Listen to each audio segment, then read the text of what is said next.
You have 68 wins. You cannot 69 Mina. Hey everyone, it is the center of attention, Brittany Brooks, and you are watching Simply Reliable Studios. Come on over, Simply. I'm being see, earlier I said something stupid to him, and now this is my receipt. Okay. Sabu's just sabotaging you. Yeah. He sure did. Hijacking. Yeah, he's taking over. Hijacking is a better word. You're right. Good luck. What up, everybody? This is the People's Babushka, and you are watching Simply Reliable Studios. Shout out to Simply Reliable Studios making their Symphony debut, sponsoring this match and the entire Dragon Kai demonstration. What's up, everybody? It is the hottest flame, the realest Hogan, the bionic baddie, Kiera Hogan, period, and you are watching Simply Reliable Studios. Say his name and he appears. I believe in Noah. I believe in Datula. The Meltzer of the multiverse. Who the fuck wants to compare themselves to another? How much of a mark do you have to be? You couldn't even pick a professional athlete. You went with a fucking journalist? Grow up, man. We just want to say thank you to Simply Reliable Studios for voting us as Tag Team of the Year. Of course. Because you know what they say, right? If you can't swim, You're bound to drown. Tonight, she is sponsored by Simply Reliable Studios from Orlando, Florida. She is everybody's favorite BFF, Izzy Marino. What is going on, everybody, and welcome to the weekly moderated insanity known as the Shenanigans here across the Simply Reliable Studios brand of channels. It is I, your moderator extraordinaire, the renegade of wrestling, JJ Williams, back in the host seat, joined by the Island of Misfit Toys, the simple man Noah Foster. Hello, everybody. Welcome back here once again to the Simply Reliable Studios. You know what this is? Brand cements and brands of voice that's for favorite fall-faced professional wrestling. Damn it. So without further ado, let's go ahead and bring in the rest of the panel. First and foremost, my partner in love the bed in AEW. We call the rest of the light and probably upset stomach mindset for some other stuff tonight. There's, of course, Mr. Reliable, Simply Reliable in true original form, Walter Cruz. Ronda won in literally 17 fucking seconds. She tackled Gina. Gina fought a little bit. She turned to the side, got that armbar, and she tapped. Literally 17 seconds in the first round. Well, at least I know I can last longer than Gina Carano. We've got one half of the Canadian connection and a man who just got done doing some hockey coverage with the Stat Boy. Nick is here. What is up, sir? Why were you guys talking about boobies for 45 minutes? Theme of the week, today's. She's yours, she's mine, she's our Canadian friend, Ash. That's actually elegant and not fake. Hello, Ash, how are you? Enough is enough. I've had it with these motherfucking AEW wrestlers winning my motherfucking New Japan title. Make sure you tune in every week because you never know who's going to drop in to join the Shenanigans. We do have the man who started it all.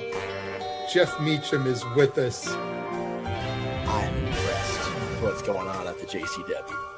I'm happy for Russo. I'm happy for Vito. I am a viewer, again, when I can get home and sit my ass down for a half hour, whatever it is, and enjoy that shit.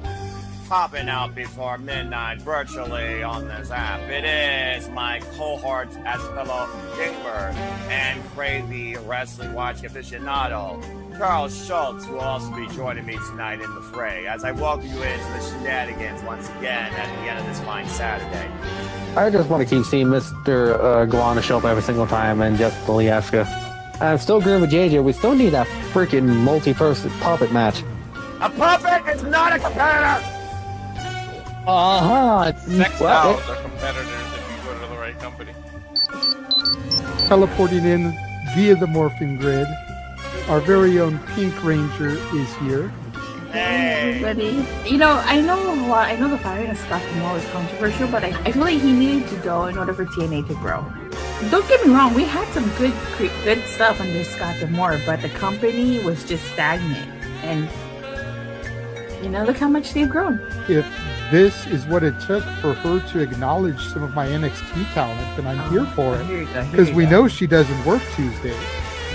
So the fact that she watches Thursdays and is still getting exposed to my talent, like, hey, something happened, right? She told me the other night that Trick A was some of the best stuff in TNA. Yeah, I actually really did like Trick A. I was completely shocked and blown away to discover it was Chad Gable under that mask.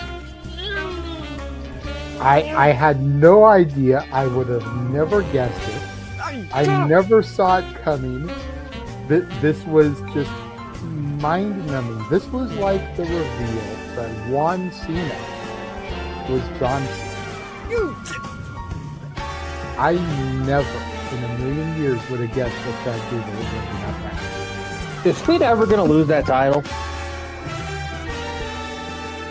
Well, everyone can be a dickhead, but how strong a dickhead are you is the real question. I have a pretty strong dick. I'll take your report. Good night, everybody. Hopefully no one else heard that. Cool.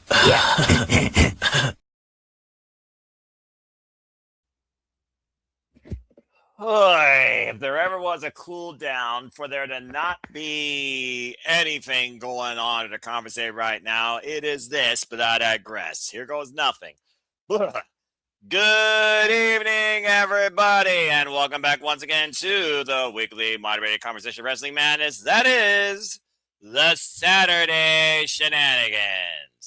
Hello, everybody, and welcome back in here to the Superchatted Studios and to the weekly forum known as the Saturday Shenanigans. You know what this is. I'm the simple man, the simple brand, the voice, the rest of us, forever grateful for all things professional wrestling. Damn it. And my name is Noah Foster. Thank you all for tuning in. Please subscribe, comment, tell a friend. If you want to dictate the conversation, super chat or PayPal the passions. It's truly as simple as that. But as you know, I am never alone, nor am I regularly the host, as I co-moderate and take over the duties sometimes for my friends, of course, that take care of other priorities or right now taking care of the mentality or have other things going on besides what's been subtly known as a passion.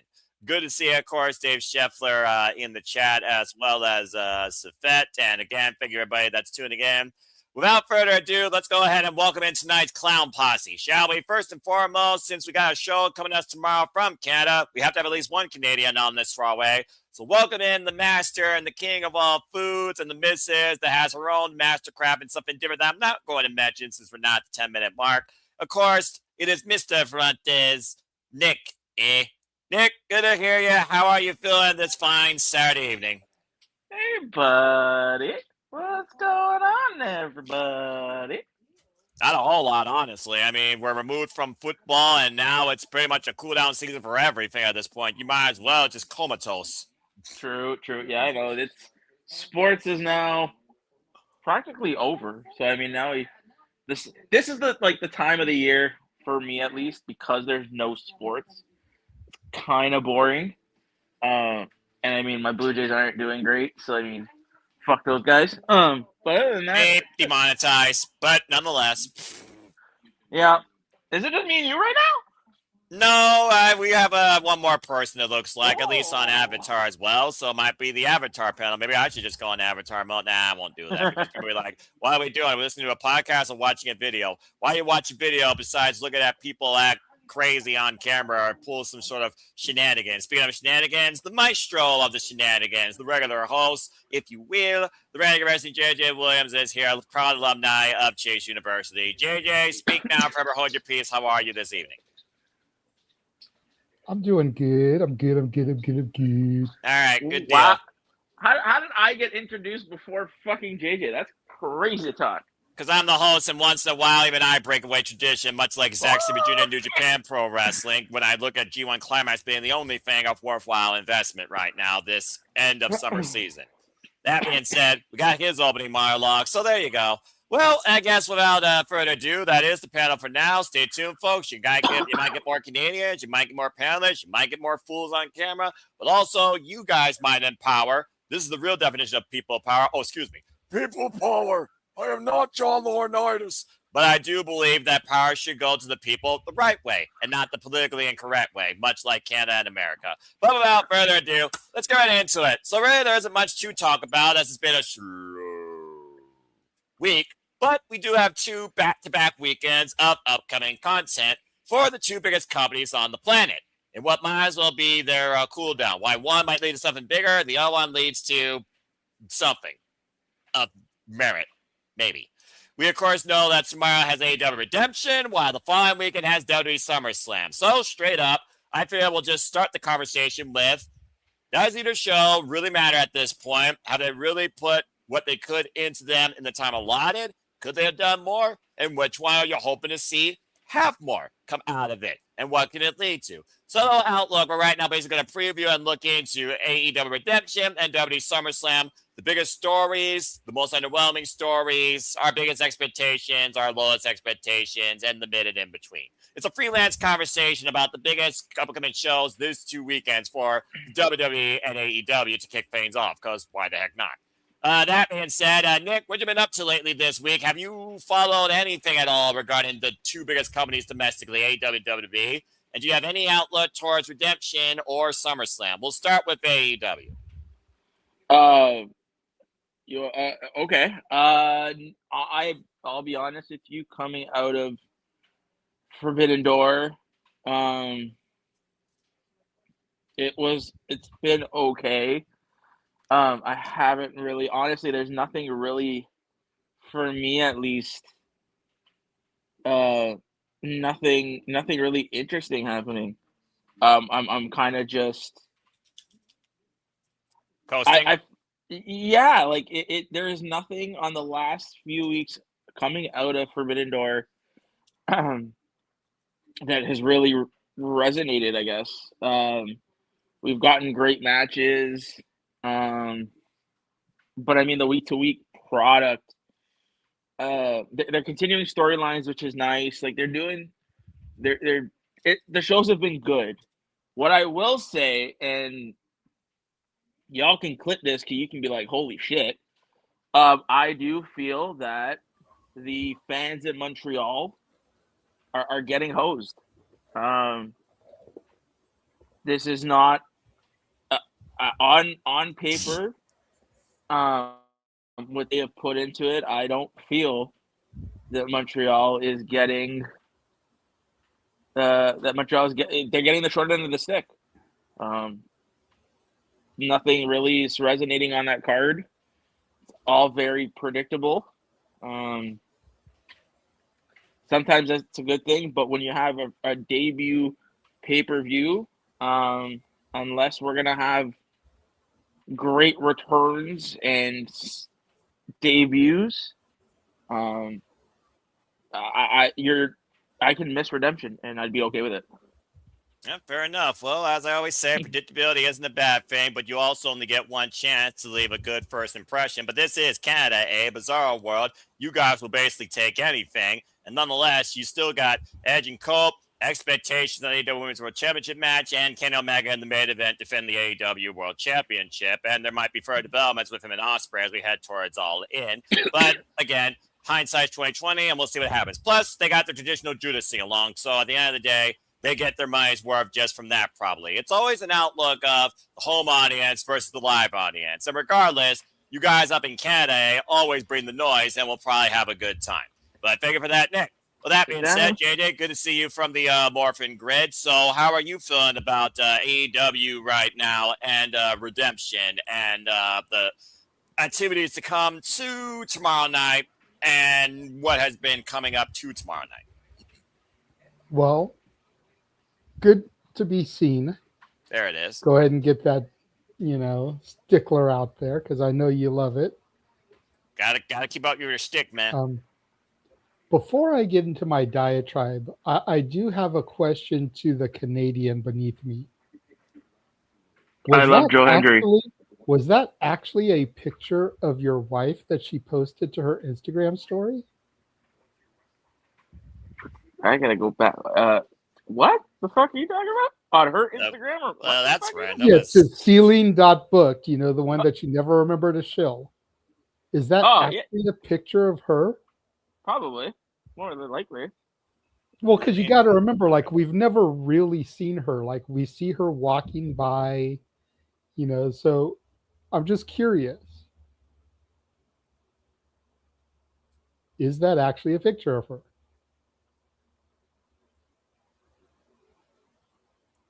To Alice later. The missus. She That is her? That is the missus. All There you right. go. Nick, you did a hell of a good job. She is an attractive young woman, good sir. Congratulations. She's the greatest. She's the best. She's good. She's a good woman. She good woman. Well, behind But, every man is a better woman, but this isn't That is Chuck true. Woolery's love That is connection. So thanks for throwing this into a version of back. I just, like I said, we never get to see her, so I just wanted to make sure that was actually her, and if it was, I wanted to give her props. She's an attractive young woman. Way to go, Nick. But she is a good woman. Getting back to Noah's question, we discussed this a little bit a couple nights ago on Simply Predicting, and to Nick's point, this is Grand Slam Montreal. Yeah. This doesn't feel like a pay-per-view. We talked about it, how so many of these matches could be either Dynamite or Collision matches. Mm-hmm. There is one match on this show that I actually give a damn about. And I only give a damn if it goes one way. If it goes the other way, I'm pissed. And I care not. That's just a fickle fan. No, it's just because of my investment in one of the two competitors. That's And still that's a fickleness in its own nature. and Willow. That's still a fickleness in its own nature, JJ. I disagree, but teach their own opinion. Yeah, fair enough. Well, we'll see That's what happens soon enough. That's the only match I'm invested in. That's the only match I care about. I could care less about the main event, Kenny versus Kevin, because we know who's winning. I could care less about the tag title match because we know who's winning. Mm-hmm.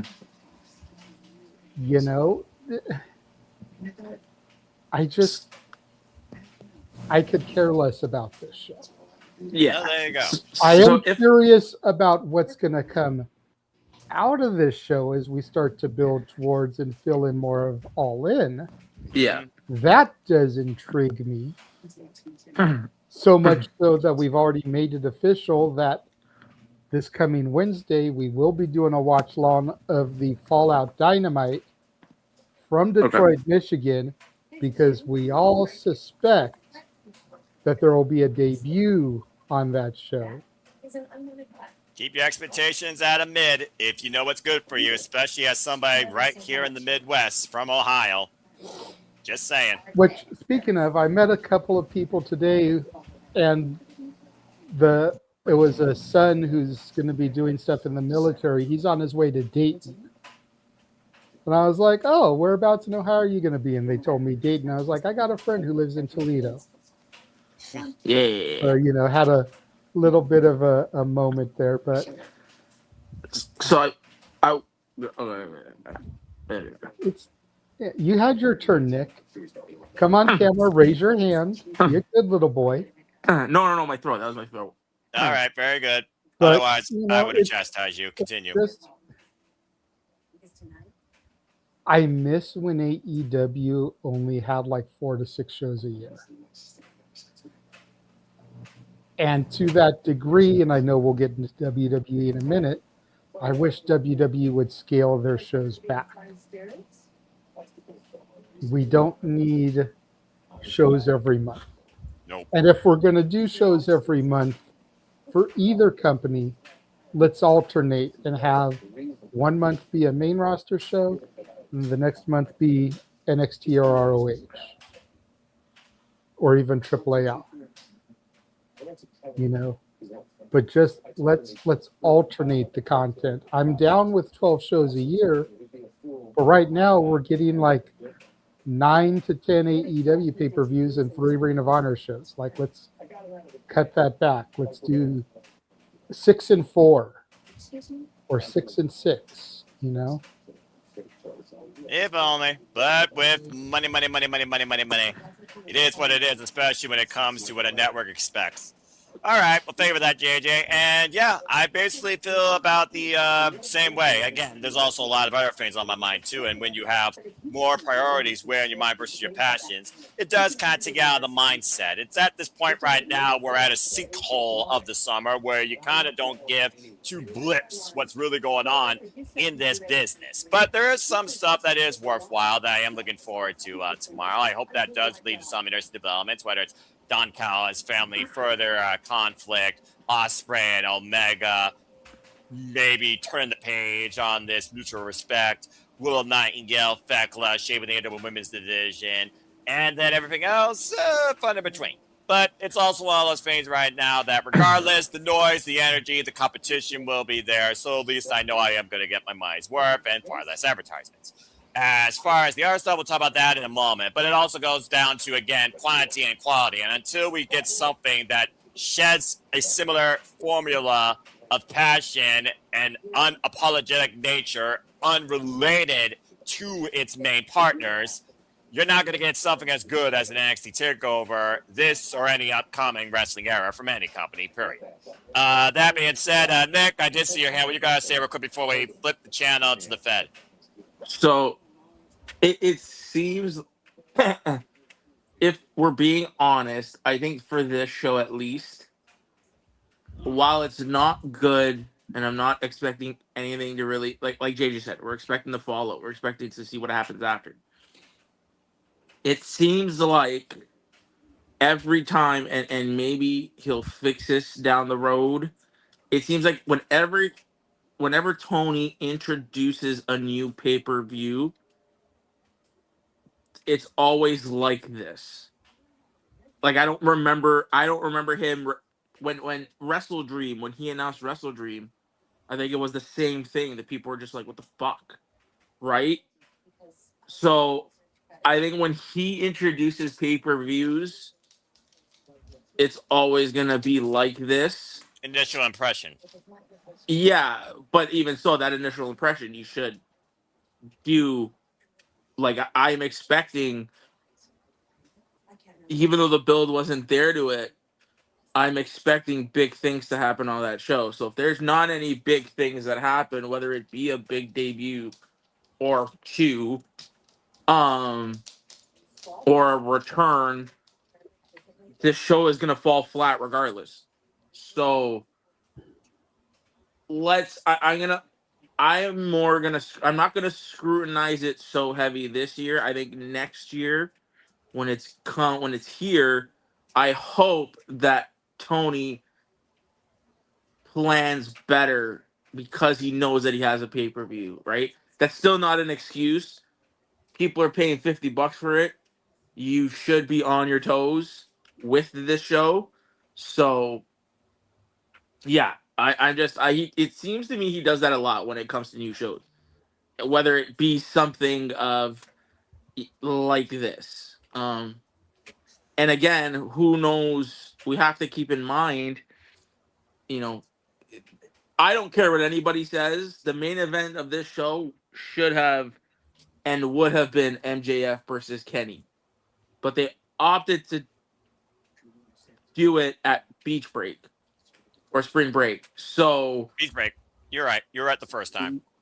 Yeah, so there must have been an injury. MJF must have been hurt because I can't see. Like I'm pretty sure that there's been injuries happening that we don't know about. Like there has to be some underlying things that have happened that we don't know about. How you'll know? Because how you know? How you'll know? To make this show not there. So again, we'll find out what happens tomorrow. Again, I do feel bad for the people in Montreal because I do think they're getting hosed a little bit.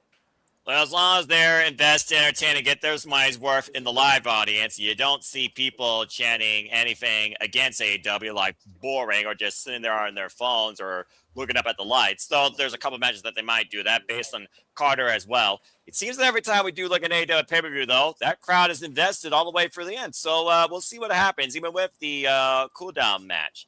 And again, it's just one of those things right now. You have to literally subvert your expectations and just enjoy it, or you just look at something else. There's a reason I took a 2-hour walk during Night of Champions in Saudi Arabia. I have no regrets. As far as calling this tomorrow, casual way to close a Sunday before I head up to sleep to work in IT on Monday, now that I'm salaried. That's going to be a whole new mindset to get used to.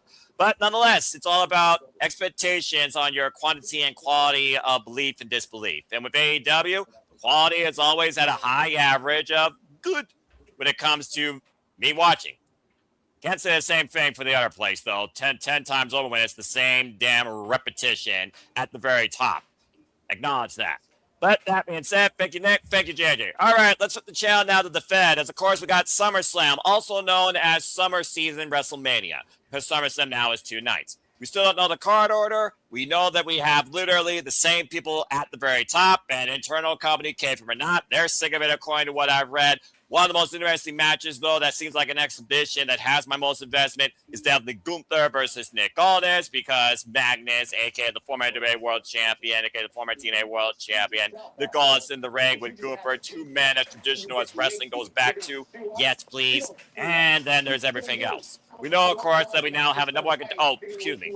Spoiler alert for those who didn't watch SmackDown in 3, 2, 1. Finn Balor won a fatal 4-way to face Sami Zayn at SummerSlam, and one of those 2 men will be the new number 1 contender for the undisputed WWE Championship, regardless of result, between Cody Rhodes and CM Punk. So there's that right there. Timu Baddie Squad brought to you by Wingstop, along with that dud. Apparently, it attacked Charlotte Flair, and while Charlotte Flair did qualify for the ladder match, Nia Jax got screwed again. So I don't know if Jade's character is actually working in her favor right now, because she just helped Charlotte to a win and primarily on Nia, but then again, who cares about either of those? As far as other stuff, honestly, this show, it's like a top 4 when you look at the biggest matches here. Liv Morgan versus Io Sky for the Women's World Heavyweight Championship.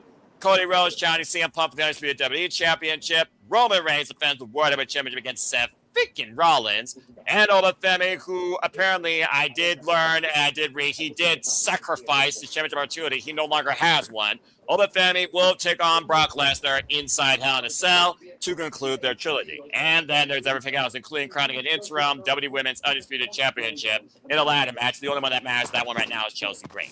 That being said, have either of you kept up with any news updates, match updates, or any subvertive expectations for WrestleMania Summer? I mean SummerSlam. Of course, SummerSlam being 2 nights, maybe I might as well call it that. Will it be better than WrestleMania overall? Will it be just as mid as Night 1 and Night 2 was the pick-me-up? Or will it be more of the same last year, where last year, both Night 1 and Night 2 were kind of okay overall, both nights considering? Let's go around the horn and see what you all think about this. And Dave doesn't need a super chat about this unless he wants to. But hey, Dave, thank you, Bob, for your super chat earlier. Appreciate you being part of the conversation. And let your thoughts be known also in the chat as well. And again, if you want to dictate the conversation further, super chat or PayPal at Passions. It's as simple as that. Yeah, Dave, what are your thoughts on SummerSlam WrestleMania? SummerSlam this year regarding what right now is booked and the fact we don't really have a match card for either night at this point. Is one night has the potential to be better than the other? Will they both be mid? Do you care about Roman and Seth and Cody and Punk, despite the fact we got 2 heels, 2 faces, dynamics in those matchups? Do you care about Brock Lesnar but Femi? Do you care about Chelsea Green becoming interim WWE Women's Undisputed Champion? Do you care about anything? Go ahead and speak. I care about this show more than I care about Redemption. Well, that's not a high bar. You know, Considering at least this doesn't look like a TV special. You sure about that? I'm 100% sure about it. Let's see how the cards are matched out. Continue. You know, I mean, because one might be a Monday Night Raw.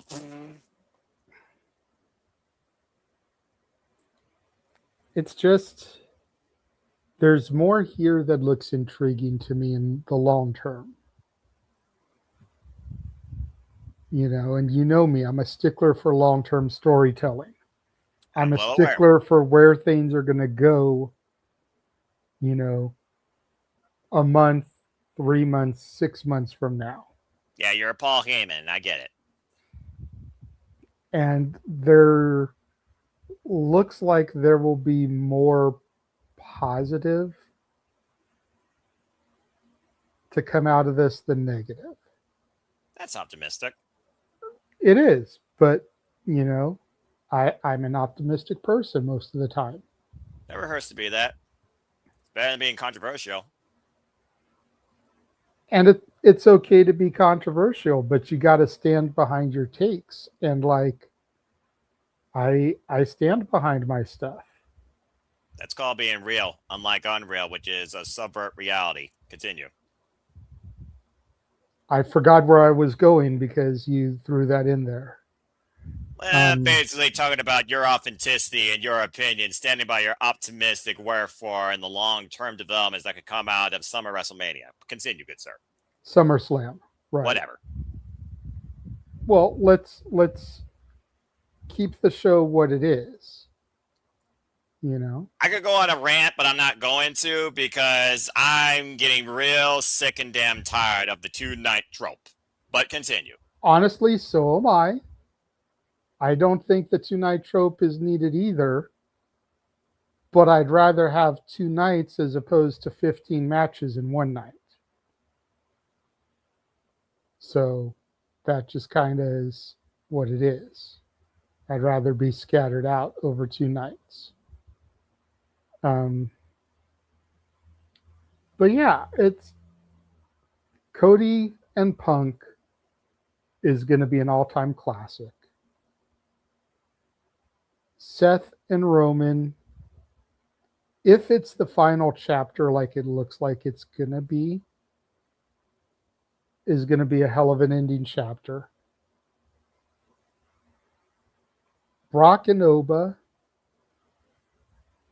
I really do think this is going to be Brock's finale in Minnesota. The dumbest thing they did was take away Oba's title shot, making King of the Ring irrelevant. But you've got too many masters you've got to serve at this level. And that's the biggest problem. And that's what the fans, the IWC, don't want to recognize. Is that it's not just serving one man or one higher up. When your hand's in so many cookie jars like WWE's is, that means there's a bunch of different bosses you got to answer to. And trying to book just becomes difficult.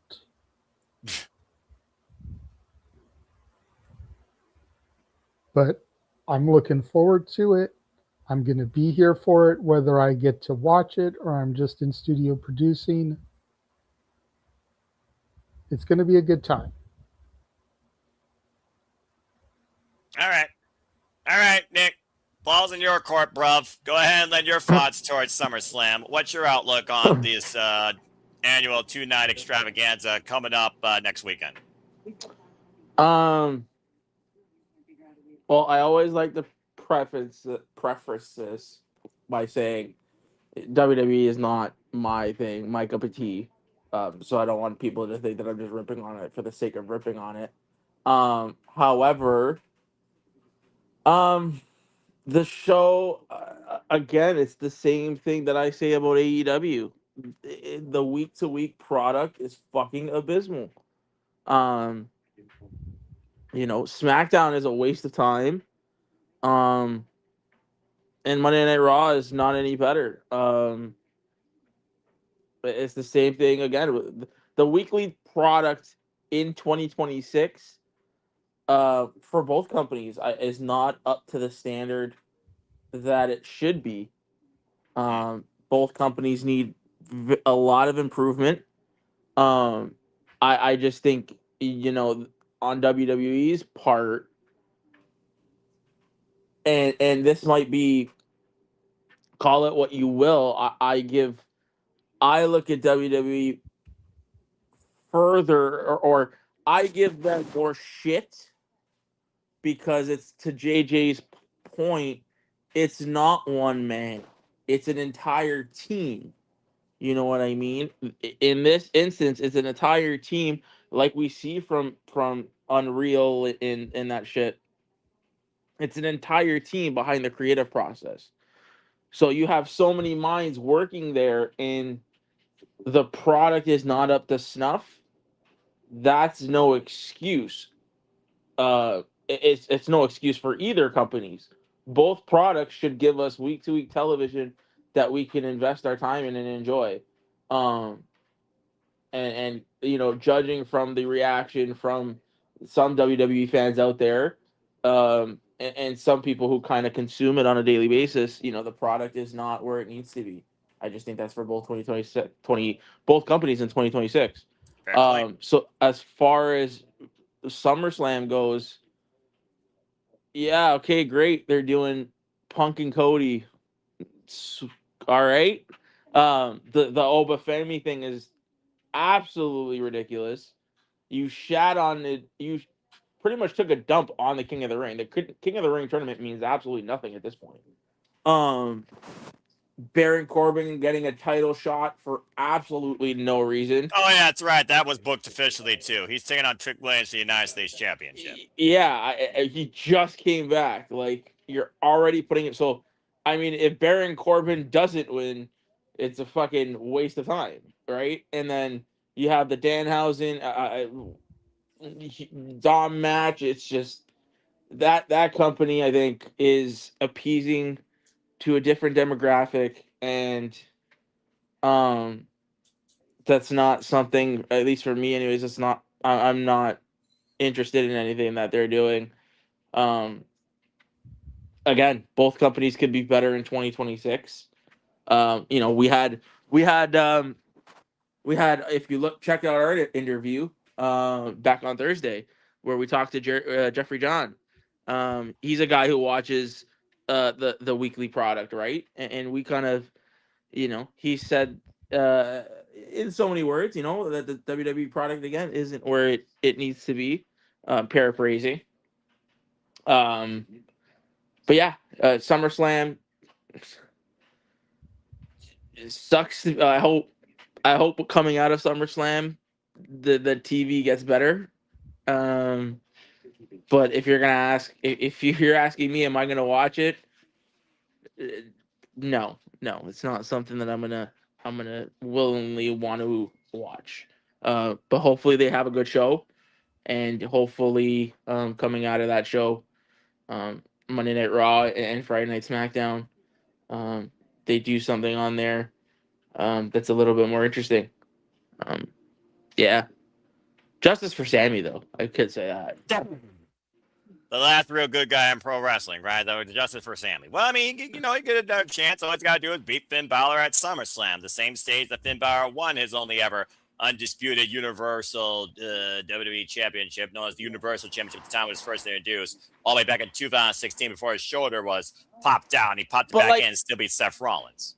And this is some of the decisions that kind of make you scratch your head. Like, that is on par with the Obafemi thing.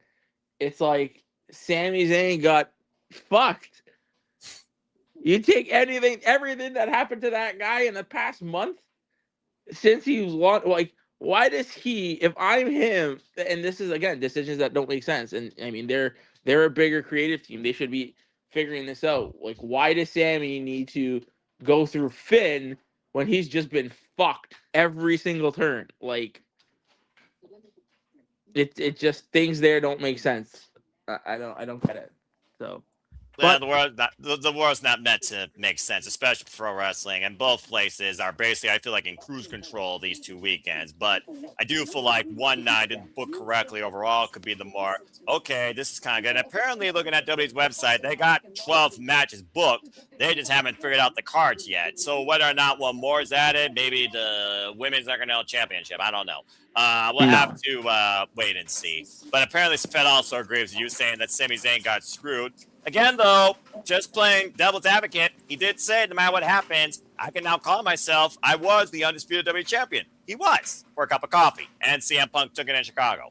And we'll see what happens following SummerSlam. As, of course, AEW goes to All-In season, and after SummerSlam, we go into Money in the Bank, I think, or what's in September? I don't remember. I don't think there's anything in September right now, unless it's Crown Jewel. Who knows? Probably, I would say maybe Like, have they done a WrestlePalooza yet? Like, who knows? Oh, that's right. That's what it is. I think you're right. I think it's WrestlePalooza, the kickoff of ESPN. That, ironically enough, will be ESPN's 1-year anniversary. But I feel like either JJ way, wants to say something.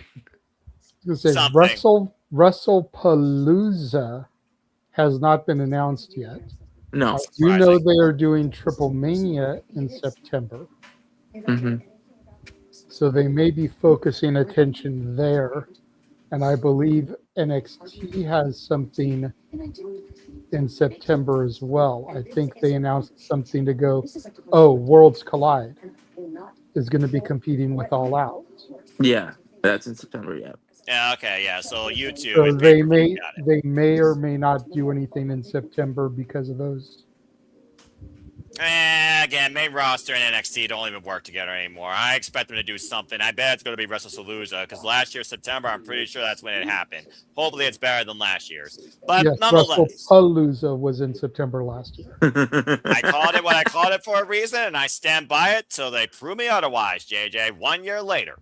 Hey, that was a debut pay-per-view too, by the way. Just putting that out there. But anyway, again, subvert your expectations, follow what you choose, folks, and see what you enjoy and conversate with others what they enjoy and see if you all find a happy median and don't chastise people.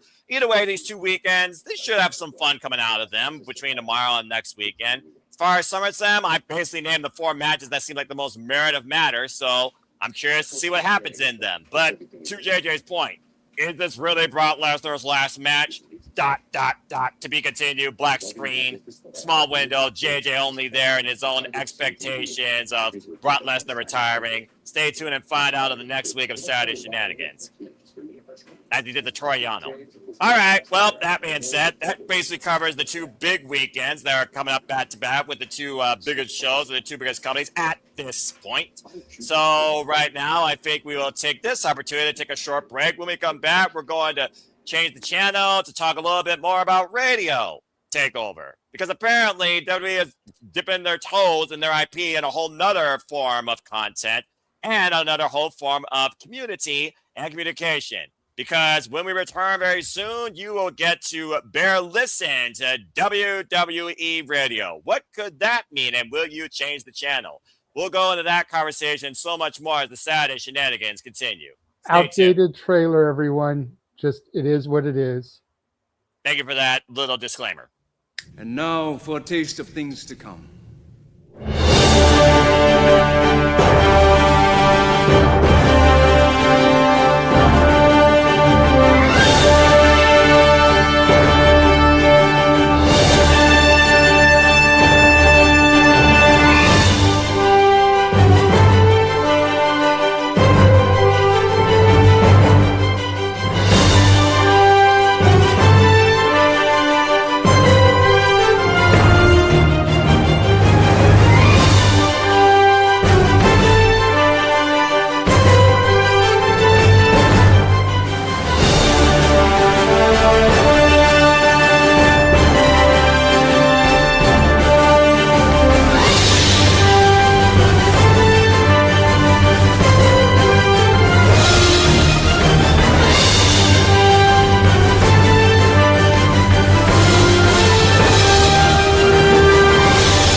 And as always, here at the Super Reliable Studios, that trailer shows you here. We truly encompass, celebrate, engage, pontificate, analyze, criticize, and react to all the wrestling. And welcome back in here once again to the Saturday Shenanigans. I am your host, impromptu for the evening, Noel Foster, with the Ranker Wrestling, JJ Williams, and one Canadian. Apparently, Nick has his hand up to say something real quick before we dive into our next topic. Nick, what's on your mind? So I just want to say, I know you said that trailer's outdated, but out of all that, you know what I say? Next week, you know what I'm more excited for next week? Out of everything that's going on next week, And what would that be? No Holds Barred 100, NHB 100. Shout out to the boys there at NHB. That card is, if you guys haven't seen it, sign up for ITV Wrestling. Check out No Holds Barred 100. Okay. Our boy Redacted is in that show. It's gonna be an absolute fucking banger, that card. Oh, I can't. Okay. So I'm gonna bust your balls. What? I'm gonna clip this. Yes. So you're telling me that out of everything we have going on this coming week and next weekend, No Holds Barred 100 is what you're looking most forward to? No. That's what you said. No. Is that what he said? That's literally what he said. No. Okay, so you are not looking forward to the return of the conduit of karma. Yes. Kaya McKenna. And the new Spark Pacific champion, might I add, beating Erica Demaya. Congratulations. And the new Pro Wrestling Symphony Women's Champion. World Champion. No. I said the weekend. That interview is happening on Thursday. So that's not the weekend, technically speaking. All right, I'm Mr. talking Loophole. about Saturday and Sunday. Nice Saturday. way to reel it back in there. Very nice, very nice. listen. I love the independent wrestling hype though, because that's truly where the business shines at its genesis. So mad respect. I just want like, for the people that are watching, shout out to NHB, shout out to those boys there. Just let me, if you indulge me, just listen to this card. You got Eric Ryan versus JWM. You have Dr. Redacted versus the Dmitry Alexandrov for the American Deathmatch title. You have Mance Warner versus Reed Bentley for the IWTV World Championship. You have Schlack versus Slade. You have a four-way with Hoodfoot versus Lowlife Louie versus Kaplan versus Casanova Valentine. And then you have this match, and this I'm looking forward to. She is an absolute devil in the ring. Lucky 13 versus Angel Metro. Like, dude, NHB 100 is looking stacked. So that is, out of all the shows next weekend, on Friday, Saturday, NHB, I can't wait to watch that show. That's going to be fucking sick. All right. Shout out to those guys over there. And then we have that too. That's August 8th. That's the weekend after. And again, thank you so much, by the way, to Pro Wrestling Symphony in conjunction with other great professional wrestling promotions that are showcased in the town of now that could be the superstars of tomorrow, the next great wrestlers for the bigger companies of the future, including Kaya McKenna, who will be defending her Pro Wrestling Symphony Women's Championship at no remorse against Sigrid. And you will stay tuned for that and so much more, courtesy of Independent Wrestling TV. Subscribe today on WTV. That is Saturday, August 8th, 2026. Pro Wrestling 70, a proud partner here at the Super Reliable Studios. We're happy to support them. Yes, JJ, You know what you the guys best say? part is about these graphics going up and down like that? It separates me and you. No, it covers Nick. Well, yeah. You can't see me. Well, now we can, John Cena. Oh, there you go. But yes, if folks. you guys can though, if you guys are watching this live, clip it, send it to Mr. Danny D'Amato. Shout out to him. He's doing a great job with NHB. It's that card's looking really nice. So shout out to those guys. Can't wait to watch it. Very nice, very evil. All right, very good. There's no curse there, but karma is indeed Kaya McKenna. That being said, let's see if your ears will be cursed or blessed as WWE brings to you on Sirius XM WWE Radio. It was officially announced, and I do mean this, Lily JJ, officially announced on WWE.com, launching July 27th. Sirius XM and WWE have teamed up officially for WWE Radio. Apparently, this will allow us to hear live play-by-play audio coverage for all WWE's biggest PLEs, including, starting actually next weekend, SummerSlam. So if you don't, And I think it's hilarious that this is our topic right now. Not to step on you, as the man who just entered the green room was the one that kind of broke this to the chat rooms and to me directly. So since he's probably only here for the hottest of hot seconds, let's bring him up and throw to him so he can talk about this topic. All Jeff right. motherfucking Meacham is in the house. Jeff motherfucking Meacham's in the house. Yeah, Jeff, you're on the call. yeah, that's true. Like literally for about 20 minutes or so. But yes, I'm here. Hi. Hi, Jeff. Good to hear you. How are you? It's great to have you. It's good to be heard. It's good to be had, as JJ would say. Wait, Yeah. Before you continue, Yes. we need your face more often. I miss you. Well, you can't have my face now, but next week you probably get sick of me. I'm gonna be on doing the watch along reactions with Greg both nights, and on Shenanigans and Meech's musings after SummerSlam Sunday. So you'll be sick of me before too long, Nick. I promise. And people say I work the hardest. Jeff is always the hardest working man. No, well, no. When it comes to the podcasting, no, you are the hardest of the hard workers. But JJ's seen my schedule between now and Saturday the 8th. I have a single day off from either where I'm at or with you guys. So, yeah, I'm a little busy for sure. Oh, fair enough. Well, that So, being said, WWE is always busy. Radio is what we're discussing right now. What a timely involvement for you. So that being said, Jeff, welcome to the Shenanigans as we restore back to regular scheduled programming. You were one of the ones apparently first on the scenes when this news broke out, and I just learned about this thanks to my ATW crew. Shout out to the KG King. So, Jeff, what's your outlook with WWE taking over radio with live play-by-play broadcasting? So I had messaged Greg as well as JJ and Walter because what this signals to me is my interpretation when I saw the announcement on the NoDQ.com posting. Shout out to our friends NoDQ.com. I feel like this is them attempting, WWE pronouns, pal, attempting to crack down on the third-party coverage of their premium events, of their television shows, of their special events, all of the things. And everybody had a different reaction. Greg was kind of like, F it, bring it on. We'll do it till they shut us down. I was like, that's not what I was going for, but yeah, sure, why not? JJ and Walter were of the mindset of, yes, it could be looked at as, we're in trouble because, which what I said is like, well, we're fucked because now we're going to have to like be dancing around that too. And JJ made a very valid point back to me.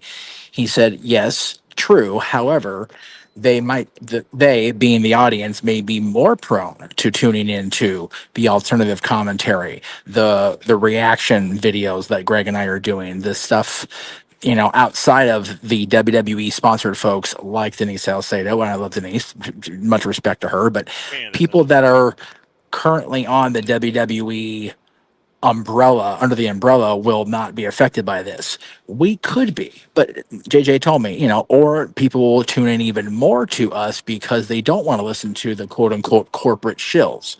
And that's a valid point too. I'm looking forward to seeing how next weekend goes. I purposely took the 2 days off from here where I'm at in my undisclosed location because I wanted to be part of SummerSlam. SummerSlam was always going to be a hot show. It's always going to be one of the bigger events of the year, even with the current critique of WWE Creative. So I was curious to see how it laid out. We added about 42 matches last night on SmackDown alone. So I'm like, I'm here for the full card now. But at the same time, it's going to be a very interesting next few days and few weeks with this new announcement. I'm a little bummed as a fan of all the wrestling, damn it, but I'm not surprised that Busted Open Radio has basically become WWE Radio. They tried this many moons ago. I don't know how old our audience is or a lot of even the panelists are, but back in 1993 when Jim Ross came to the WWF, part of it was they established Radio WWF. And there was alternative commentary on a radio station and also on a pay per listen basis. Like I think Gorilla and JR would call the shows like WrestleMania, King of the Ring, and the like. But 33 years ago, the radio technology was just that. It was radio. It was terrestrial. The way streams are now, the way podcasts are now, I'm surprised this hasn't happened sooner. Right? Especially with how long Sirius has been around. I mean, it feels like you would figure they would have tapped into this media venture when they made their WWE logo nice, shiny, and brand new. I thought this would be around the WWE Network days, honestly. Considering how many pay-per-listens we had between ECW and WCW during the Monday Night Wars era, I am legit surprised we haven't had something like this come under the WWE corporate umbrella. I think it has a lot to do with the TKO takeover and a lot of the let's minimize any third-party attempts to capitalize on our revenue streams. As JJ would say, that's fair. Yeah. All right. Well, thank you for that, Jeff. Well, JJ, I mean, again, it's another market WWE's finally tapping into. It is another form to literally blast their product out there. And for all we know, people might want to listen to Booker T and Vic Joseph Gosling over SummerSlam versus Michael Cole and Wade Barrett. I think I'd rather listen to the latter just because I can stand Wade Barrett. That being said, what do you think about this new venture that WWE is bringing forward? How does it really affect you as a fan, but also, as you kind of are putting out here with Jeff, a content focus covering creator? Well, like Jeff brought up when he was doing his little speech there, I'm really not affected by it right now. I'm not of the Greg Cherry mindset where I'm like, bring it on, we'll go to war with them. But like, I think the people it's going to affect more are the people that have more traffic to their streams. The people that constantly clip their reactions, use footage of the events for their reels. These are the people I think it's going to affect more. Your mini portables, your wheezy blondes, these type of people. We never do that. We show the graphic of the match that we're calling and talking about. We don't repurpose the footage into reels with the match footage at the same time. Right. If we do turn a funny moment spot into a clip, it's just us, what you're seeing on the screen right now. And you're too short. We don't incorporate the footage. So I personally think we're going to be fine. The Greg Cherries of the world are going to be fine. And Safet kind of making my point in the chat, and you brought the comment up, I brought it up, I'll bring it up again. He'd rather listen to us than WWE radio because we're not corporate shills. Anybody that's tuned in, the 15 whatever watching us right now, watched me and you go back and forth when it came to WWE in the last segment. The way you could really give less than two fucks about it, butchering the name of the events purposely because you probably wouldn't piss on the logo if it was on fire. No. Whereas I'm over here more passionate about this product than I am the company across the street.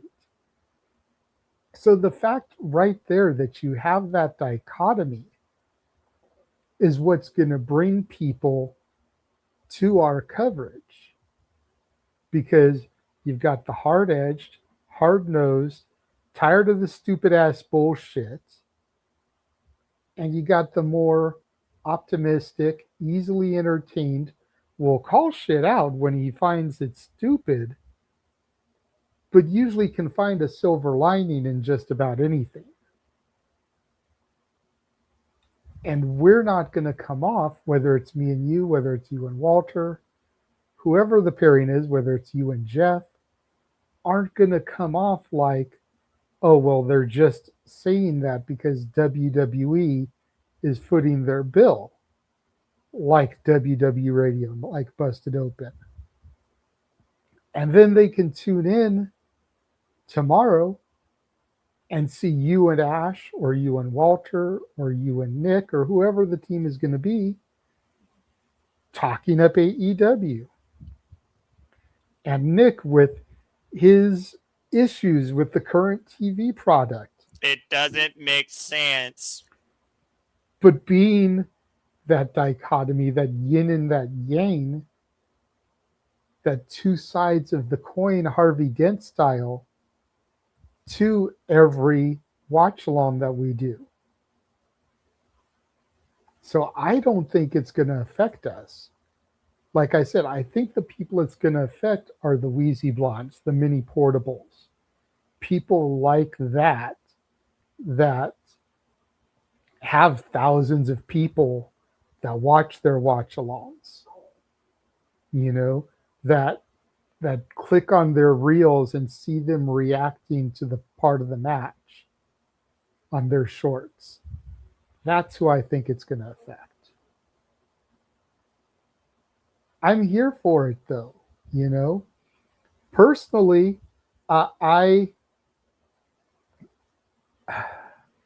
there's certain matches where I would want to watch Michael Cole and Wade Barrett, or Corey Graves and Joe Tessitore, or whoever. But I'm telling you right now, for Baron Corbin and Trick Williams, I'd rather listen to Booker T and Vic Joseph. Because can't nobody put over Trick Williams on commentary the way Booker does. You know, so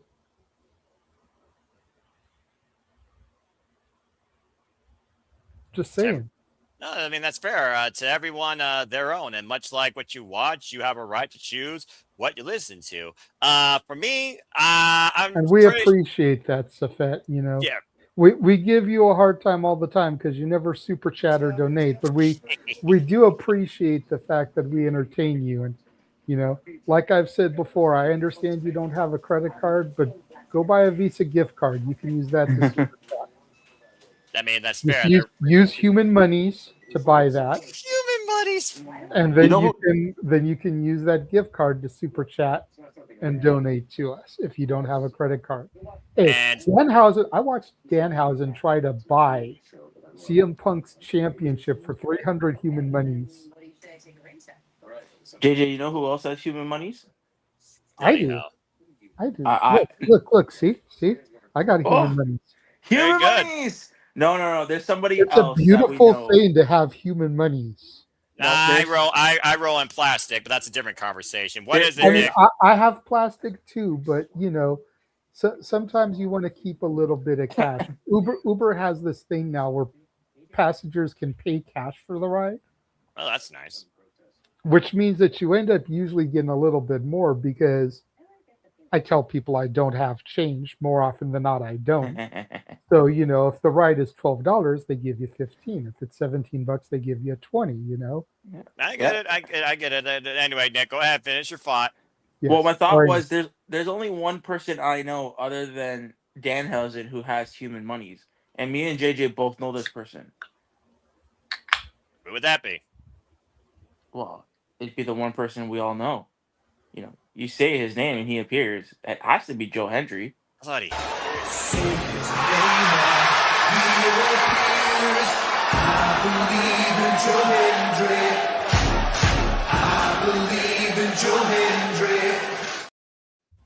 You know who else has human monies, Nick? Chase U? Well, yes, they do. No, they don't. They're dead. But you know who else has human monies, Nick?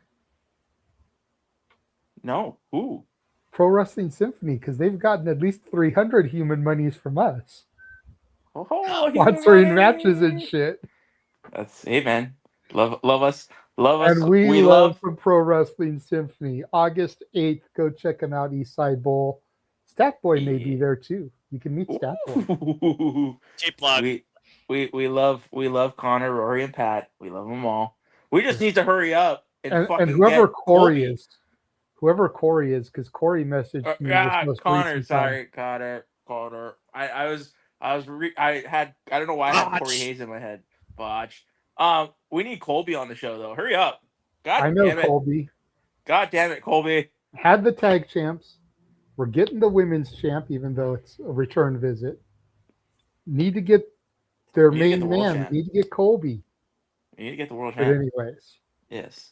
That was a cheap plug. no, too. I'm curious to know your thoughts on this, though, Noah, and then we'll go to Nick to finish it out.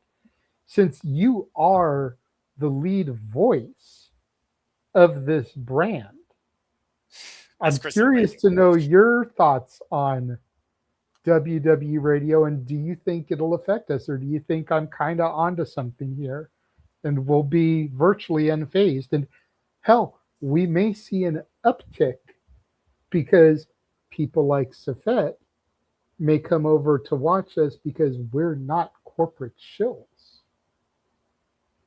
All right. First off, I can't tell you how many times. We love you, Ash. We'll see you when you get here. Get home safe. Yeah, seriously, focus priorities, all right? Your safety is number one priority. That being said, this is not number one priority for me. But I will say this. I can't tell you how many times between family, you yahoos, and every Lyft and Uber driver I'm with or anybody I've communicated with think that I should be in radio or should be freaking public speaking. That being said, I'm just the voice that just has his own outlook on all things in life, and apparently people listen to it. For me, I think you're on point. I don't think it affects us because at the end of the day, radio is its own market of communication. This is just a dedicated market for WWE content that you listen to already on a regular basis, whether Spotify, you watch the actual video and subtle body movement on YouTube. It's literally all their podcast forums basically on this channel with Stephanie McMahon and Cody Rhodes and Undertaker and not Sam and the other bald idiot and some other stuff. I don't think it's going to affect us at all because at the end of the day, we're our own outlet and we're not corporately invested by anybody. We are individually invested ourselves into our outlook on this business for everybody for the cost of nothing. Donations are encouraged, hence in point, Superchatted, PayPal, simple as that, to further enhance conversation or to further engage our audience. That's what we're all about here. It's a free form platform for us to engage as a positive, open-minded, authentic, 100% unscripted, unapologetic outlook on everybody in this wrestling business with the biggest of opinions across our entire internet family. F the original name of whatever you call the dadgum community as a whole because it is toxic more than Britney Spears was during her last prenup. Damn it. And I said what I said. But nonetheless, we are our own individual entity that is getting a grasp on the wrestling business, standing up for the small players, the little guys, the individuals that just wanted a forum where they knew that they were going to get something different, something raw, something original, something with real straight talk. I don't think it affects us at all. At the end of the day, the only one it affects right now is those that might be trying to get involved in radio to cover WWE content or want to put their voice out there on a freelance radio platform for WWE content, and now WWE's like, pay us or you can't. Oh, you're not under our umbrella, you can't. Now, whether or not to start a new program for the next great podcasters or radio correspondents, because at some point you got to figure out who the hell's going to replace Michael Cole. I don't think that's going to affect us either. I don't see that happening. And no, as much as you all say, get this man a contract. I don't need to work for any company. I work for a multi-billion-dollar nonprofit in IT, and I am very, very happy. Thank you. So no, I don't think it affects us at all. At the end of the day, if it does allow more people to engage in what the frick this crazy what professional wrestling is, even under the realm of sports entertainment, by just their ears versus their vision, then I'm all for it because I hope for nothing more with anything that is out there adding to the wrestling forums that brings more fans to the product, but they also learn there's more than one company. Unaffected. Now, that being said, you got my opinion. Now let's go down and get the voice of the Canadian.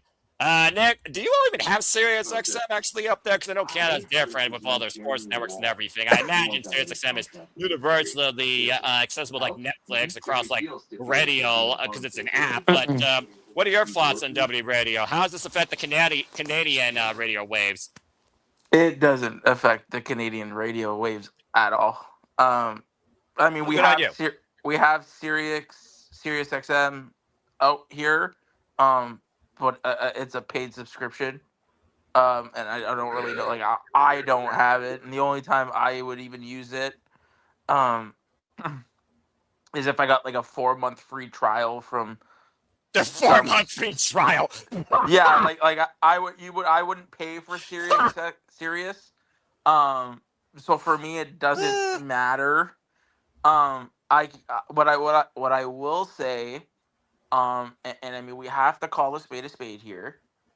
It's like you said, this is a business. They want to control the narrative on a lot of their on their product, right? It's, and I mean, it's just another way they're trying to take over the world. Everything will be WWE. Yeah, in a way, Fly right? me to the moon. If that happens, continue. In a way, they are right. They want. Let's call it a spade a spade. WWE is mainstream, whether you like it or not. They're on ESPN. They're on Sports Center. They're doing things with the Knicks and with this sport team, and they're hugging and kissing babies, and they're at UFC events.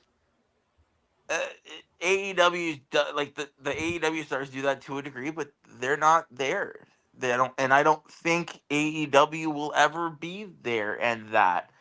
So I mean, at the end of the day, it's a business, and they're trying to they're trying to be in all aspects of mainstream media, and I don't blame them.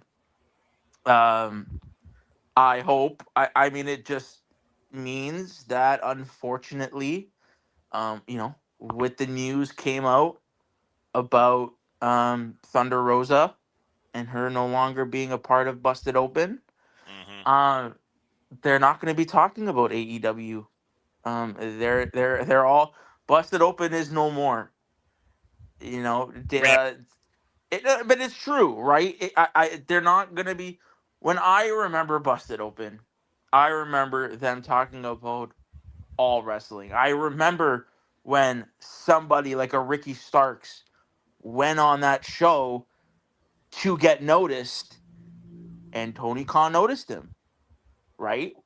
It was a show that everybody was allowed to be on, and unfortunately now it's a business, and now it's going to be WWE centric and only WWE. They're not going to be talking about AEW. So I mean, that's just another avenue where AEW is taken away from somewhere, right? And it's unfortunate. This just means now that Tony has to be creative, and not saying he needs to start his own fucking radio show, because we don't need that. They had him restricted for great seasons, but that's over. Rip. Well, no, they still do their close up and what have you. Yeah, Renee Paquette does a great job. I do enjoy those. Yeah, you're right about that. I'll give you that. But I'm saying, to put their name in the mainstream media, it's just gotten harder for them, and they're gonna have to figure out how to do that. But at the end of the day, WWE is a business, and they're making business moves, and you can't hate them. You can't hate them for it. You can be upset at the decision of it, because that was, at the end of the day, that was a decision that was a Dave LaGreca decision. He's behind Busted Open. He could have easily said no, but at the end of the day, it's a business. He made a business move. They've all made business moves, and hopefully, they're not gonna. I don't see them being. And people's worries about this was that Dave and that show and that channel are just not going to be authentic anymore. That's what a lot of people worry about. And like you guys said, does this mean that we get affected from it, or the smaller people? I agree. I don't think that a channel like us or the Greg Cherry Show or the No EQ or anybody who does reviews and stuff like that, I don't think they're going to be affected by this. I really don't think anybody's going to be affected by like the content creators in that aspect. I don't think any of them are going to get affected because again, WWE wants it to be in the minds and in the mouths of people. So I mean, the more eyes that they get on their product, the better. So I don't see them worrying about this. But yeah, just in a roundabout way, it's fucking business. Good on them. Just means Tony has to get creative, but can't fault them for doing it. So hopefully it works out. Hopefully they stay genuine. I don't see them being genuine. I see them critiquing the product in a certain way that even if it is shit as all shit can be, they're still gonna fucking eat it up and glaze it to being this great thing. So, the time for authentic takes is supporting local and smaller channels like us, where we're gonna give you our authentic takes. And if you don't like it, there's the door. Don't let it hit you on the way out.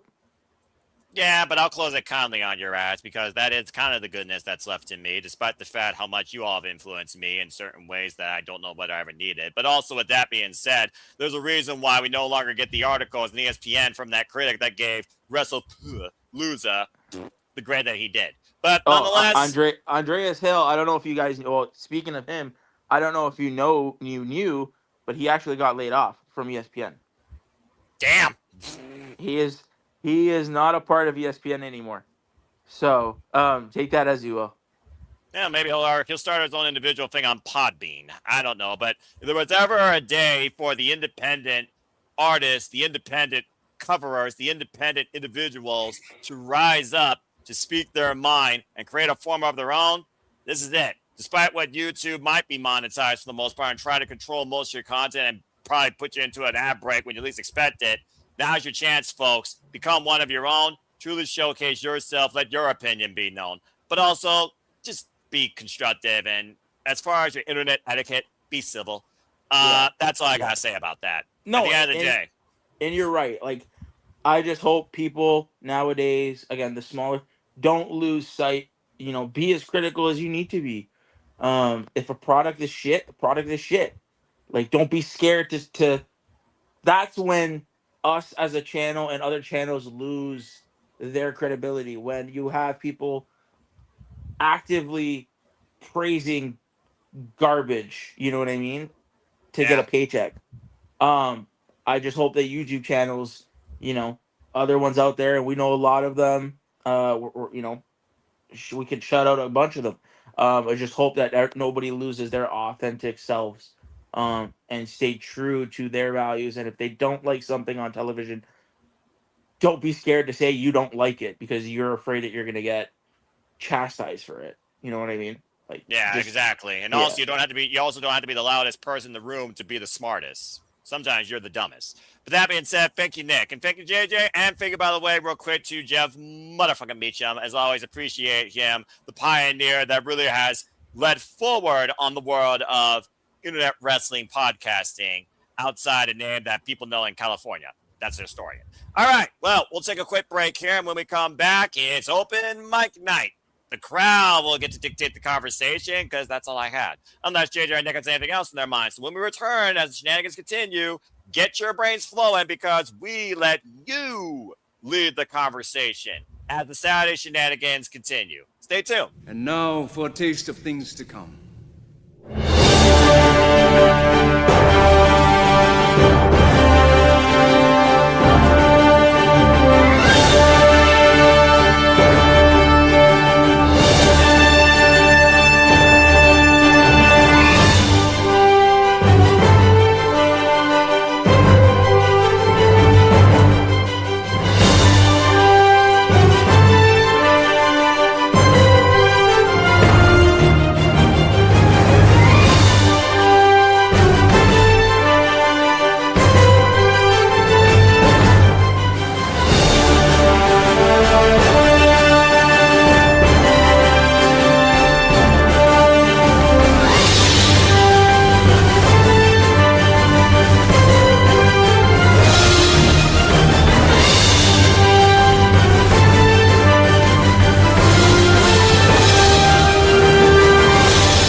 teach her $9,000. That's what you're upset at. You know, Frank Sinatra, Fly Me to the Moon is still a classic. Shout out to Old Blue Eyes. Oh, anyway. And as you see by that trailer here at the Simbo Studios, everything that we do, we truly encompass, celebrate, engage, pontificate, analyze, criticize, and react to all the wrestling. And welcome back in here once again to the Shenanigans. I am your host and prompter for the evening, Seminole Foster, with the regular wrestling JJ Williams and one Canadian. But sometimes one Canadian is not enough because She's yours, she's mine. She's our Canadian friend. Ash. All right, thank you for that little trope. All right. Hello, Ash. How are you this evening? Good to see you. Oh my god, it was hella busy at work today, I tell you. Wow. That's what happens when you work in Winnipeg. Well, that's what the corporate world does to you in general. Nick, be aware. Don't try anything. You know who you're dealing with. You're on the top row that has control. Then again, you have control too. That being said, Ash, good to see you though. As always, I always like to encourage pros with passions. You gotta work an honest living to make an honest living. And whether you're salary or hourly, you just do your best with that greater opportunity. So, more power to you. That being said, we just got done talking about WWE radio and how it affects, of course, podcasters, but also could lead to the rise of independent communicators now, for all we know, or creators. So we'll see whether or not people take the chance, you know, flight or flight, you know how that goes. But that being said, pretty much we have reached the point now where it's an open forum, it's open conversation, it's open mic night, and as long as the chat doesn't really pose anything or super chat regarding something really critical here, it's just freelance. As again, I also want to thank people, by the way, who's been tuning in exclusively at Batty for Wrestling, subscribe today, and Cements Brand, as we've been rebooting what used to be called the Simplest Session to our own Batty freelance conversation on about wrestling and anything. On the last episode, Ash, of course, played Name That Tune, did pretty well, knowing her video game knowledge. And stay tuned on the next episode where I will be the player on that and she will be the game meister. And we will see whether or not I am redeemed or I am embarrassed. Damn it. That being said, again, stay tuned for our coverage. You know colors. Bloody hell. Stay tuned again. We will be covering Redemption Live, and stay tuned for me and Papa Gino breaking it down on Predictions League Breakdown, Monday night, 6 p.m. Eastern Standard Time, as we head into SummerSlam week. Further announcements to come exclusively at the Cements Brand, in conjunction with Civil Apple Studios and No DQ as they had a No DQ. All right, well, everybody, we reached pretty much a point now where, again, not a whole lot has happened this week, but I do feel like that we could always draw something forward when it comes to our outlook, our taste, our insight or excite or lack thereof with hype when it comes to professional wrestling. So, Ash, first and foremost, I'm going to put you on the spot. Anything on your mind regarding wrestling? Did you look at Zack Sabre Jr. versus Kyle Newman or Uya Mariette from the G1 Climax? Have you looked into the Knockout Television Championship? Have you looked into anything since we last chat? Nope. Good girl. I watched SmackDown though, and that was it. Have you looked into your mailbox to get your shirt? Oh, you mean like this shirt I'm wearing right now? Ta-da! And Looks you can good get on that ya. today at the Super Live Studios shop. Buy a shirt. Buy all the shirts. Buy all the shirts today. Do it. That's Do it right. now. Link in the description. You make sure of that, by the way, because I don't know if it's in the description by default. You need to update the default for I it. think I watched like a little bit of SmackDown, and that was it. Okay, fair enough. Well, SmackDown is kind of forgettable, as we kind of discussed earlier. When it comes to two main shows, Raw does seem to be the one that people more so remember, despite the fact there was no women on it, but all the exclusive segments were apparently on YouTube. Because they some promoted it on prestige channel. SmackDown. There was no room for women on Raw, but there was plenty of it on SmackDown. Yeah, I'll give you that. Maybe the glamour. Blake Monroe will actually do something that will show me how sinister and glamorous she is. But stay tuned. We'll see more about that. Okay, fair enough. I'm loving the heavy focus on Fatal Influence. I cannot wait until JC Jane becomes U.S. champion. Yeah, we'll see if you're right. There's enough of a Fatal Influence across that mid-card division now that I see the glamour targeting Tiffany Stratton. But Tiffany Stratton's got a chance to become interim WWE Women's Champion, of course, with Charlotte Flair and Jade and Chelsea Green, the only one that matters in that match, by the way. And I think somebody else, but who cares? And as far as Fatal Influence, Next week. yeah, I mean, about to say Fatal Influence, will be involved now in trios action, or maybe you don't know. How you'll know? I know. Because I have to keep up with everything, because there's a reason why I'm called the voice of this crazy internet family.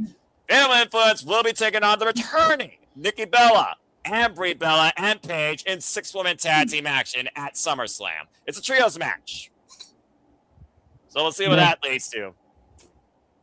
Well, again, I know one person is particularly happy to see that Ferris Bella back in ring. Shout out to, of course, Mrs. Riff. Take care, Caitlin. But there's that. All right. That being said, JJ, of course, you know that the Knockouts Television Championship Tournament's still going. Your girl for your health has a chance, but she has to get through Indy Hartwell. And as we saw this past Thursday, due to a 10-minute drop, everyone's number one pick, Elena Black, got eliminated. Elena Black and Lady Chu got eliminated due to a double draw.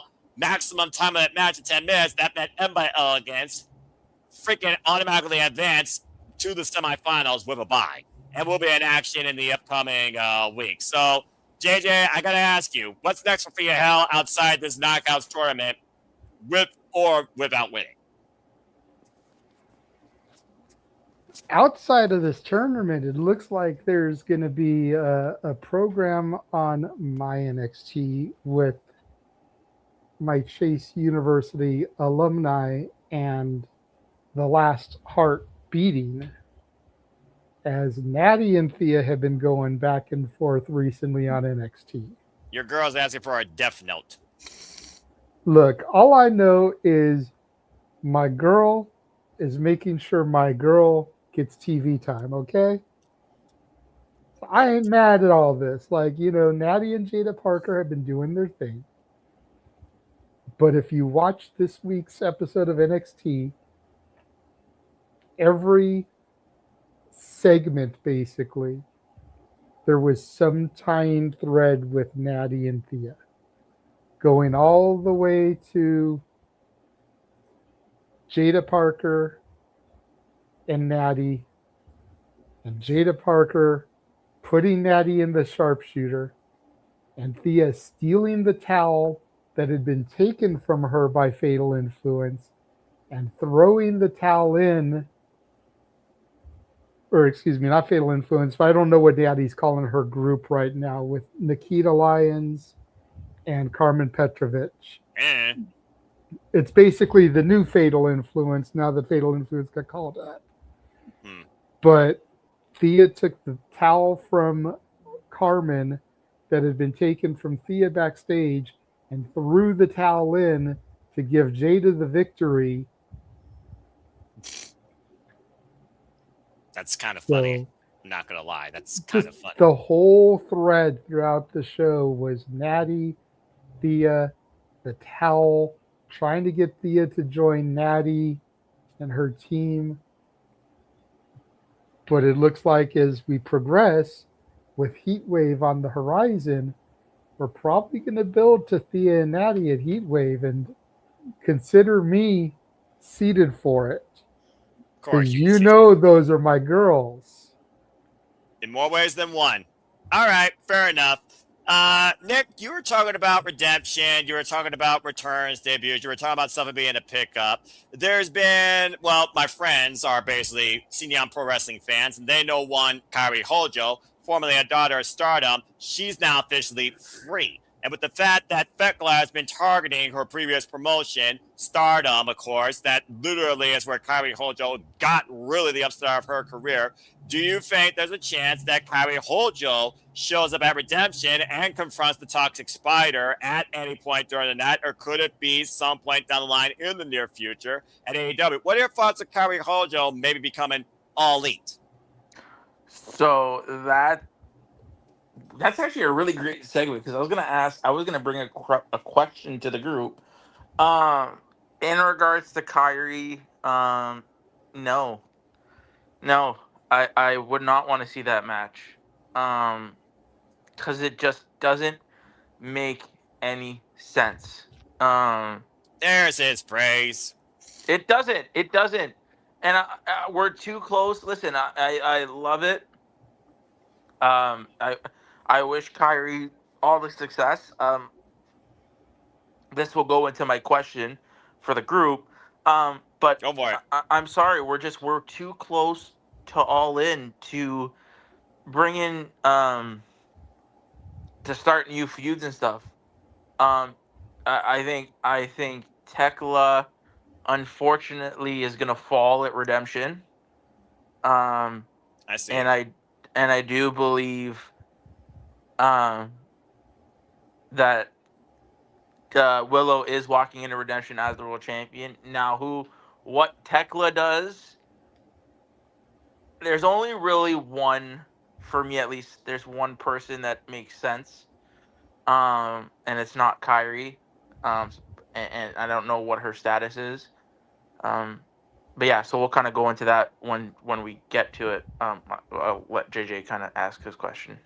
All right, fair enough. JJ, what you got a hand up for real quick?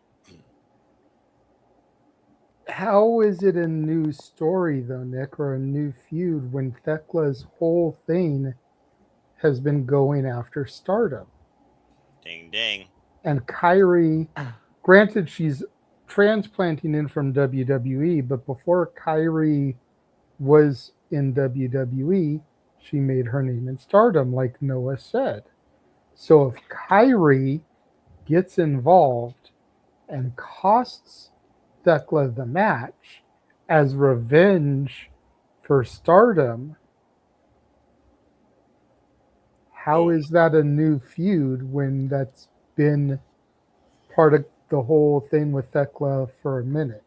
Especially if that feud happens more often, or excuse me, happens more in Stardom directly, the company that Thekka's been attacking, why she's only been attacking them while competing against their talent in AEW. I'd be fine seeing Kyrie Hojo versus Thekla in a Wonder World Star ring after the 5-star Grand Prix. And for those that don't know, we know that at least one third of the Triangle Madness will be constantly involved in there because Julia Hart's in the 5-star Grand Prix taking Bea Priestley's spot.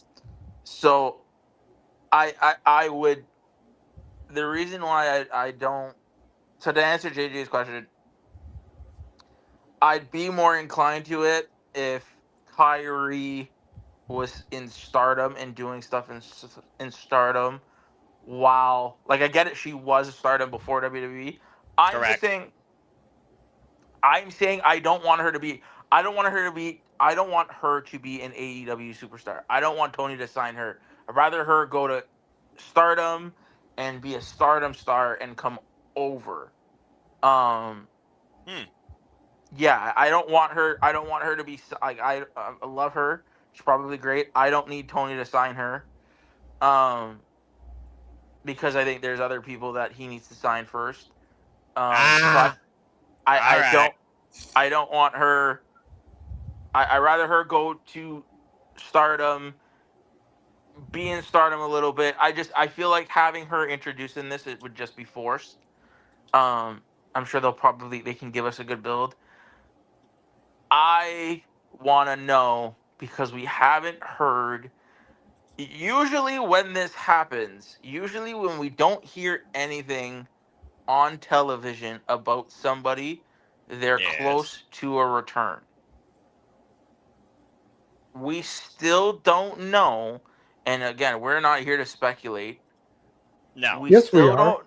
Well, we are. I mean, we can. That's conversation. We're a fans podcast, and we're in an open mic forum right now. Speculation is definitely part of the conversation at times. Maybe sometimes too much, but in this case, I'll allow it. let's speculate. The last time, there's only one person I can see Tekla facing at All In to make it an All In match. And what would that be? Tony Storm. Where is Tony? What has happened to Tony? She got bloody murdered. Exactly. So I mean.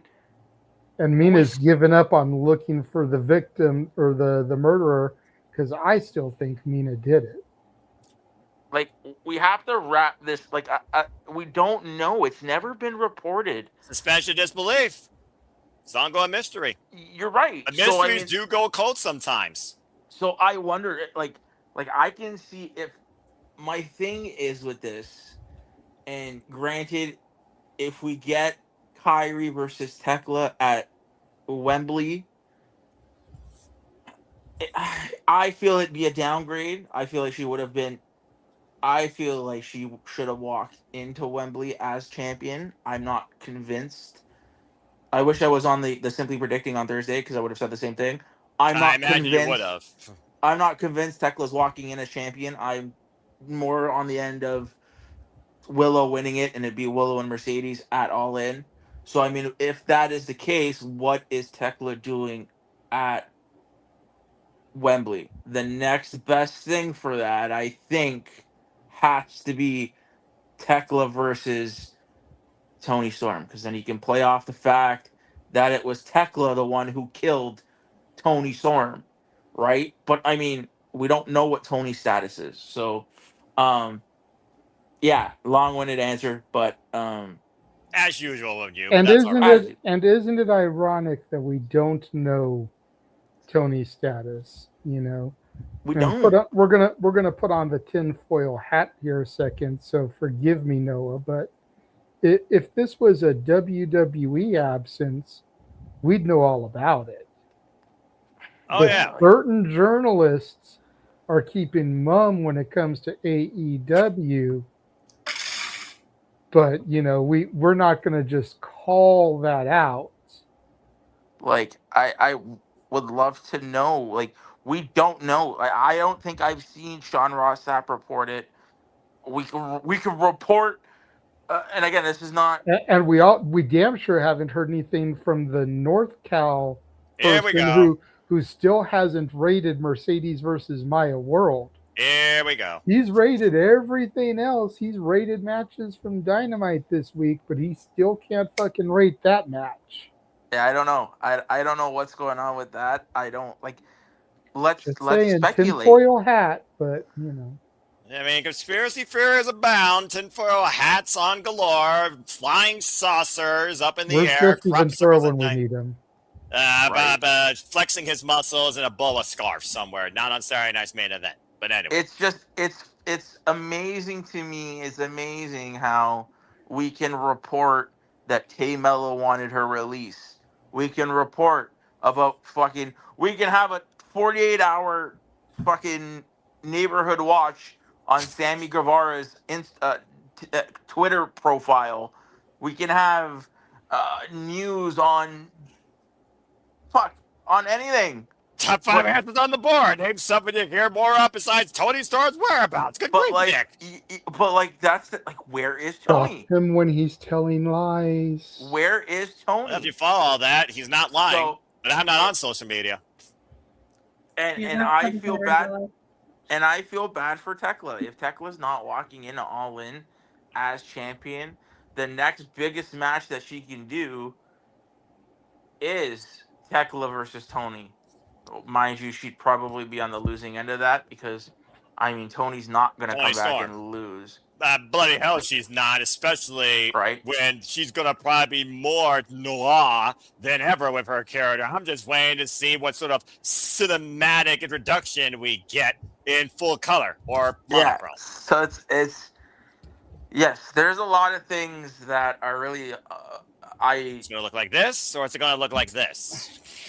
I love to see, and it's unfortunate. Tekla had a great run. I wish she would go in as a champion, but I don't think that's gonna happen. Yeah. So to kind of switch gears a little bit, sorry, I wanted to ask you guys. So full gear. No, well, we know that's official now, of course. In November, it will be in Phoenix, Arizona. But anyway, continue, Nick. I love it how they haven't. I love it how they can announce Full Gear, but they haven't announced Wrestle Dream. Just saying. I wonder where Wrestle Dream is going to be this year. And they haven't figured it out. Yeah, otherwise they would have announced it. You gotta get the booking right with the tourist committee and the venue. There's a lot of things that go into just saying. If it's in Toronto, I can be like, "Hey, Dad, you want to go to your neck of the woods and watch AEW with me again because you had such a good time in the Winnipeg show?" Well, you know it won't be the Scotiabank Arena. W now owns that as their MSG up there in Canada, but you might get the Rogers Center. But anyway, continue. You know, I'm going to steal Nick's trope here for a second. May as well go to Toronto to see it because you know they're not coming to Winnipeg. Right. They ain't going to Winnipeg. We ain't going to win the peg. Ain't none No, happening. and they wouldn't do it at the Rogers. And they're giving you Grand Slam freaking Montreal instead of Redemption. But anyways. Yes. Well, you know, hindsight's 2020. We'll see what everyone thinks after the show is over. I don't expect your opinion to change. Me, though, Listen, I'm the optimistic guy that covers everything because I'm the guy that has to be first and foremost on the damn mic. Anyway, Noah, Nick, go ahead. Noah, I love you. I love you. You know, I love you. I love your takes. You're great. But if you're gonna tell me that this show is anything but, listen, I judge AEW television different than I do anything else. I judge it from the Keyword first television. show. This is From the pay-per-view. first show, but still, from the first show out of the last pay-per-view till the pay-per-view. That's how I judge my. I know you go through cycles. And unfortunately, this card is a fucking. It's a glorified Dynamite show. I hate to tell you this, buddy. It really is. But anyways, that's besides the point. Yeah, I'm about to say, we already covered that topic. Get back to where you were going here. So my question is, this week, our new batches of free agents have come about. We have the new free agents this week. Yes. So there was, if anybody listened to it, and this is where I get scared. Tony went on the media call. I listened to a little bit of it. Apparently, the news is there are 7 talents waiting to be signed by AEW. What? Apparently, there's, according to sources, and I forgot where I saw it. I think it was Fightful and SRS. There are 7 talents waiting to be signed by AEW. So I was gonna say I think we should, you know, if that is the case, who of the free agents that are out there, who would be your 7? I would probably need a list of all of them, considering, again, I don't read into dirt sheets news, and I just see what happens as it happens. Seeing is believing. Seeing is reality. That's real reality, not kayfabe reality that's produced by a director. But, again, we already said ad nauseum while we're covering Wednesday, right, folks? Considering 2 men, particularly, that could show and be part of the company with a tag team division. As far as others outside that, just trying to figure out names off the top of my head. We talked about Kairi Kojo, but again, Sherry did return in Stardom for a stint. Her being part of AEW, though, I'm sure Mina would absolutely love that, because Mina, of course, can't wait to see what's next for Kairi Kojo. Where will that motorcycle take her? Stay tuned. Might as well be cast for Blade Runner or a DLC for Cyberpunk 2077 in that outfit. As far as others, how many times, if I had a freaking A&W root beer, for how many times you have made some sort of joke about it's a new day, it's a new day, it's a new day, and they aren't free agents yet, but you're still on that freaking bandwagon. I'm not good at math. Well, you're dyscalculia versus dyslexic is what that is, all right? Yeah, big words, folks. Go get a dictionary. Learn how to say something. Words are harsh. A thesaurus only helps you find similar words. I could give you 15 different words for a single word if I had to, but I'm not here to give a damn education lesson. Did you miss my joke, Noah? Yeah, probably did. No one made. Most stuff goes over my head or I'm indifferent. Again, sports indifferent, wrestling invested. New quote. But anyway. I'll repeat it so people can hear it. I said my favorite dinosaur is the thesaurus. Okay, Google AI, was there actually a dinosaur with a similar name in Latin to thesaurus? Let me know in the few seconds. Thank you. I'm sure AI will be like, sorry, I didn't quite hear that. Anyway, thank you, Ash. I'll run down the names of the following free agents as of July 23rd. I'm going to go look at the list, too, just so I have it for everybody, because they ain't going to remember that jack crap. Motor City Machine Guns are off the list, so they're now free agents. You had Aleister Black and Zelina. You had Bo Dallas, Dexter Lumis, Eric Rowan, Joe Gacy, Nikki Cross, the Wyatts. You had Zoe Stark. You had Santos Escobar. You had Kairi Sane, and you had Kaylee Ray. Well, Kaylee Ray is already in Pro Wrestling Eve. Nikki Cross, aka Queen of the Galaxy, the best in the galaxy. Nikki Storm, she's back not only with her husband Damo, now they own Progress Wrestling. She's wrestling up and down Europe. In fact, she just showed a mixed tag team match recently in OTT. Yeah, for those that don't know, I don't watch WWE and AEW on a weekly basis, except Dynamite Live, and more often now, Dynamite I almost watch on DVR based on my work schedule now that I'm salary. I watch the two biggest companies domestically on highlights. My potpourri, as I basically discussed on Tuesday night with, of course, No DQ Review, is literally everything else. So that's how I know this type of stuff once in a while. But, yeah, continue. Yeah, so JJ, I do see your hand. Pause, Nick, because you're roundabout brain. Let's keep it in the same position. JJ, what you got to say real quick? So, when it comes to who is Tony going to sign, I think it's a given he's getting the machine guns. You think? Mm-hmm. Okay, so there's 2 off the list. I think he's going to get Kaylee Ray. Partially because Isla Dawn is already there. True. You put the Unholy Union back together, you've got another team for the women's tag division. I wouldn't mind seeing those two take on the Brawling Burrs now that you mention it. So there's your third.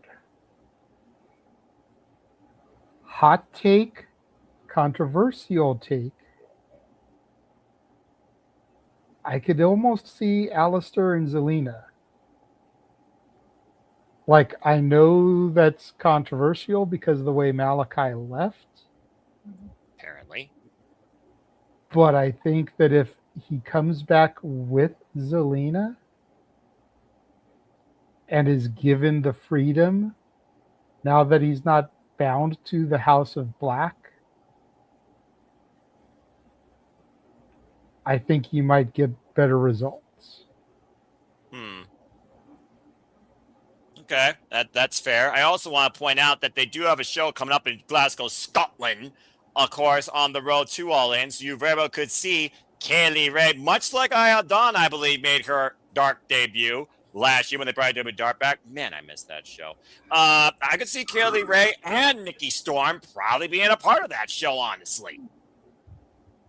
Then you got Kyrie, who will probably be dual contracted between AEW and Stardom. That'd be an interesting first for a woman. And I think you'll get Santos Escobar, probably dual contracted between AEW and CMLL. I didn't even think about Santos Escobar. Or, You know, because I could see Santos getting thrown in there with Roosh, Beast Mortos. Hijo del Fantasma. Okay. I mean, he did sign a ton of talent this year from CMLL to a contract, including Persephone. I cannot wait for her in Statlander. I could even see him and Andrade doing something together. How you know? Don't make me put the gift back in there. You brought up Andrade. You knew that was That's coming. how you know. No, that's how I know that Disney, once again, plagues everything that's good in my life and not for the better. Anyway, continue. Yeah, I threw that in there because I figured if anything, Ash would get a kick out of that joke. Of course You know what's also funny? This game I showed you, Color Brain, I have a Disney version of it. We're not playing that. I'm always down for a Disney game. Ugh. No, it's okay. I don't have any Disney questions in here for you, so Good. I'm not going to worry about that. Good deal. Less Disney, the better. Cartoon No, Network guy. more Disney. No. Cartoon Network guy, Nick Fan for life. No. Because Less I Disney. know once he was a wee lad, he watched the classics. And then I found Nickelodeon Cartoon Network and never looked back. When Anyway, Noble was a young warthog. very When nice. he was a young warthog. Not copyright. Damn it. Not copyright. But anyway. The biggest mind F for me was when I learned that Pumbaa was Leon Carosi from the Saved by the Bell Beach Club episodes.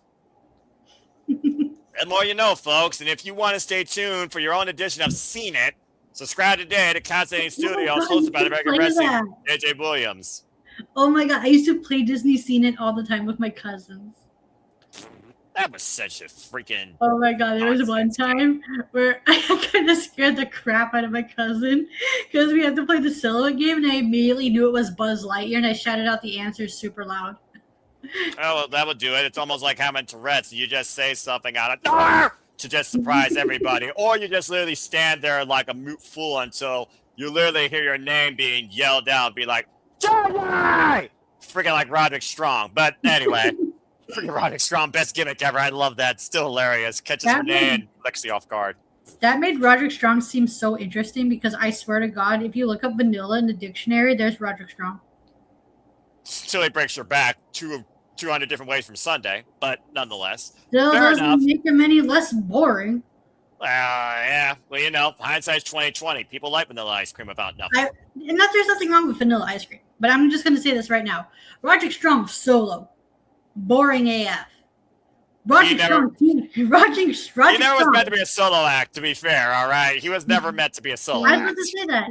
Roderick Strong team and a tag team just works so well. He Case in just point. becomes interesting all of a sudden. Conglomeration, it works. And maybe it's just because I saw Roddy back in like 06 and 07. Of course. But I'm a big Roddy solo guy. Like, I can just sit there and you know how some people have an accent, Ash, I know you know this very well, and they'll say, oh, I could listen to that man read the phone book. Yes. Roddy is the type of worker that I could just watch him go hold for hold with somebody for like 90 minutes and not get tired. Yeah, that's fair. Yeah. Because I saw him, you know, fucking 20 years ago. And he's still going hard to this day, and so is his wife that tells everybody Yeah. to do better. She recently faced Suzuki. That was awesome. You That know, boy it's of just wrestling. like it's one of those things where when you see the people you saw in the underground get their come up, you know what I mean? So Yeah, Fair I can get where someone would find him bland and boring. But I'm the type of guy that could sit there and just watch him do, you know, chain wrestling for 90 minutes and be like, purdy. Yeah, about to say, him and Kyle O'Reilly at Dynasty was one of my favorite matches of the night because it was a grappling clinic. That's right. And of course, your boy Zack Sabre Jr., Bloody King of Techers, he had a generational grappling clinic with strong style with Uya Amura, as Uya got the better of the front man, just to give you a little G1 update. And they put up for free the match of Zack Sabre Jr. versus Kyle Newman. So what does that tell you? So you can go look at that on YouTube, Ash. Yeah. And for anyone that's never seen NJPW, there's your chance. Anyway, but it is interesting that JJ brings up Underground, so I'll add this as a last little closer. Let's see how well Kendall Gray fights, because, believe it or not, there is at least 2% of things I care about in WWE. One is Lyra Valkyria. The other one is the best damn women's professional wrestler. Let me say that again. Women's professional wrestler. Potential for the future, and that has one Kendall Gray, the NXT Women's Champion. But it looks like her and Lola Vice aren't done with each other. But can Kendall Gray hold up in a fight? The next time the NXT Women's Championship is on the line will be Underground, as Kendall Gray goes one-on-one with the undefeated Lola Vice in NXT Underground for the NXT Women's Championship 1 week from Tuesday. That being said, I love that closing line where she says, you can go shake your ass in the back of the line once I'm done with you. Kendall Gray's showing me she got some attitude. And freaking Wen's face, priceless. I swear, that's the only thing that matters right now in WWE for me. There you go, one nice thing. That being said, we've been talking a lot about Lola Vice and, of course, her rise, her star power, her potential, her showcasing. Of course, AAA still AAA Mixed Tag Team Champion, a mainstay of NXT, and wait for her to be brought up to the main roster. I almost said a different word there. So is this literally going to be Lola Vice's swan song from the Black and Chrome? And will she stay strictly with AAA? Or will she go up to Monday Night Raw or SmackDown? Honestly, both brands could use her, I think, because they need some person with actual merit and identity. Just saying. JJ, it's your NXT, it's your former women's champion. You know Lola Vice, but you also kind of know Kendall Gray, so I'm going to put you on the spot first. Is this Lola Vice saying, adios, muchas gracias, or does she knock Kendall Gray the fuck out and do we just reset the clock? Spoiler alert here in 3, 2, 1. Lola Vice and Mr. Iguana lost the mixed tag titles tonight on AAA television. So now that she is titleless, I think she's losing to Kendall Gray and going to the main roster. All right, Ash, do you agree with that predicament or prediction? Yeah, it's possible. She can go up on the main roster because, god damn it, they could use some women, especially on the SmackDown side of things, for that U.S. title contention. And Priest is on SmackDown as well, so you put the couple together. Oh yeah, I forgot we were a couple. That's a good show. I forgot Damian Priest was the tag team champion, by the way. I mean, tag teams in WWE, what the heck is that? Not in the women's division, am I right? I mean, they're trying. He's a tag team champion? Damn. Who's he partnered with? I rest my Harsh case, Truth. Your Honor. What? It's Yeah. the Judgment Day. Priest and Truth. Oh, God. We just broke Nick's brain. I almost feel like he should go on camera so we can see his head exploding. That would require effort. That would require effort. He's That would- done. He's that about to would shut require effort and clothes, and I don't want to do neither. down. Okay, then, TMI. Well, that being said, Lola Vice, yeah, I hope you get knocked the F out. Kendall Gray to spearhead the NXT Women's Division to the next generation. Please, not if she loses that title. WWE, don't fuck this up. If you fuck this up, I'm going to say fuck you. All right, I mean, well. I just think it makes sense. You know, It does. Lola's undefeated in the underground. Mhm. So if she loses, what is there to keep her in NXT? She just Nothing. lost her signature match. Exactly. I don't see them bringing it to the main roster. Hell no. If they were going to, it would have to open up any show that it's on.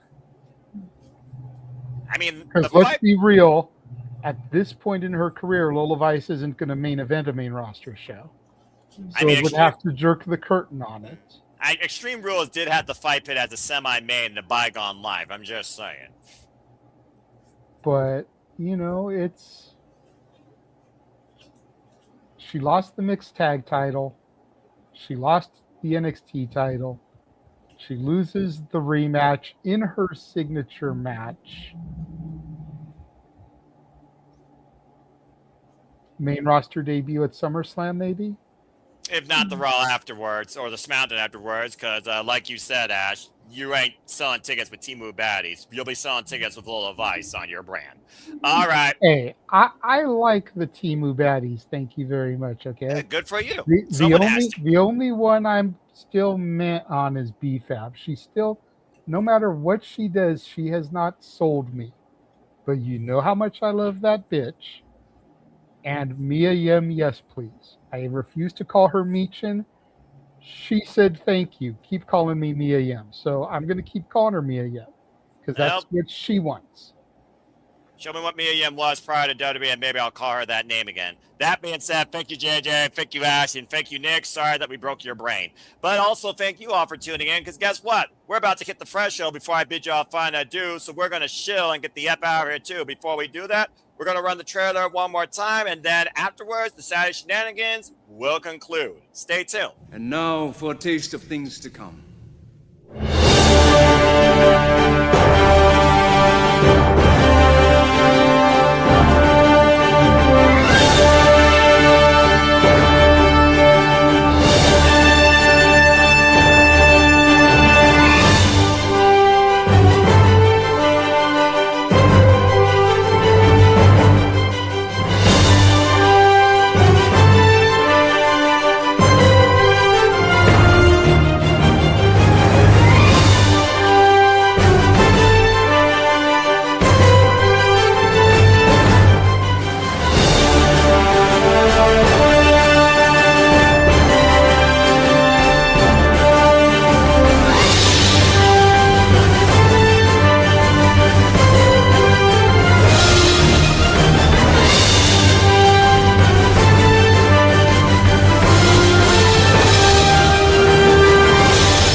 And as always, here's that trailer shows you at the Super Level Studios, which will encompass, embrace, celebrate, engage, pontificate, analyze, criticize, and react to all the wrestling. And welcome back here to the Saturday Shenanigans as we are about to conclude, and we bid you all fine adieu, but we also say thank you.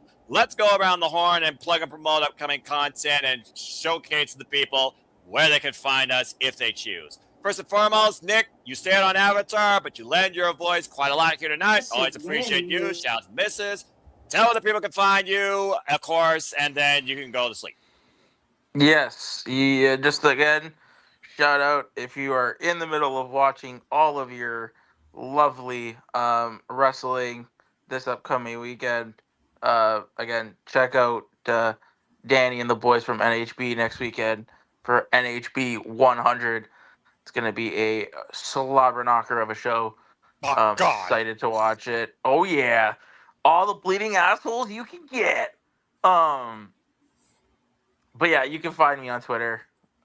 That's in the thing underneath my name. Follow, subscribe. Yeah. Yep, there. Flash. There it Yeah, goes. that thing at the bottom there, and the white. Yeah, that thing, that JJ Yeah, click. that thing. The thing shows you the thing you need to go to. That's the thing, folks. All right. Exactly. That thing. Yes, that thing.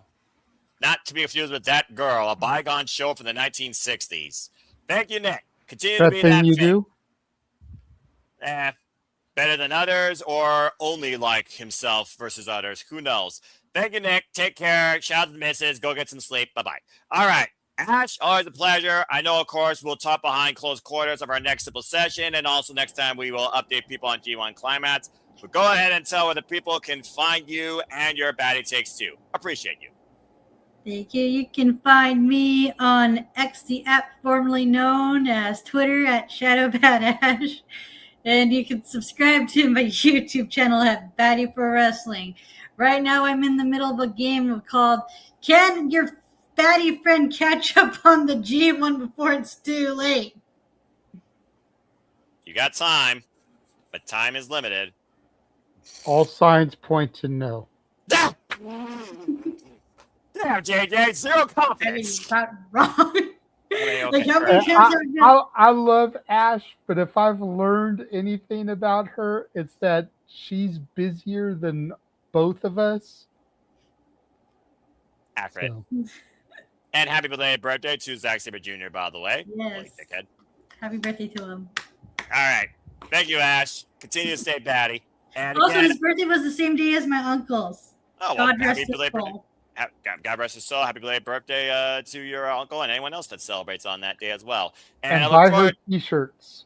Yes, and again, if you haven't already, invest in the bat, invest in Bob Studios, buy that shirt, buy all the merch. Simple as that. I'll see you for the simple session later this week. All right, JJ, Chief Brand Ambassador, social media guru, and all-around friend, renegade of wrestling too. Let's go ahead and get for you. First and foremost, always appreciate you. Happy to lend my voice and lend what you have given me in the proverbial hosting position. Where can the people engage and find you? And what are we up to?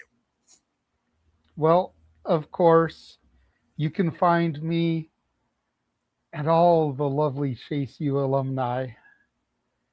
Instagram, The Renegade, JJ Williams. YouTube, Casa D18 Studios. X Casa D18 Studio. No S at the end. Make sure you're following the Simply Reliable Studios on X at SR Studios 2024. That is where you will find all of our big announcements.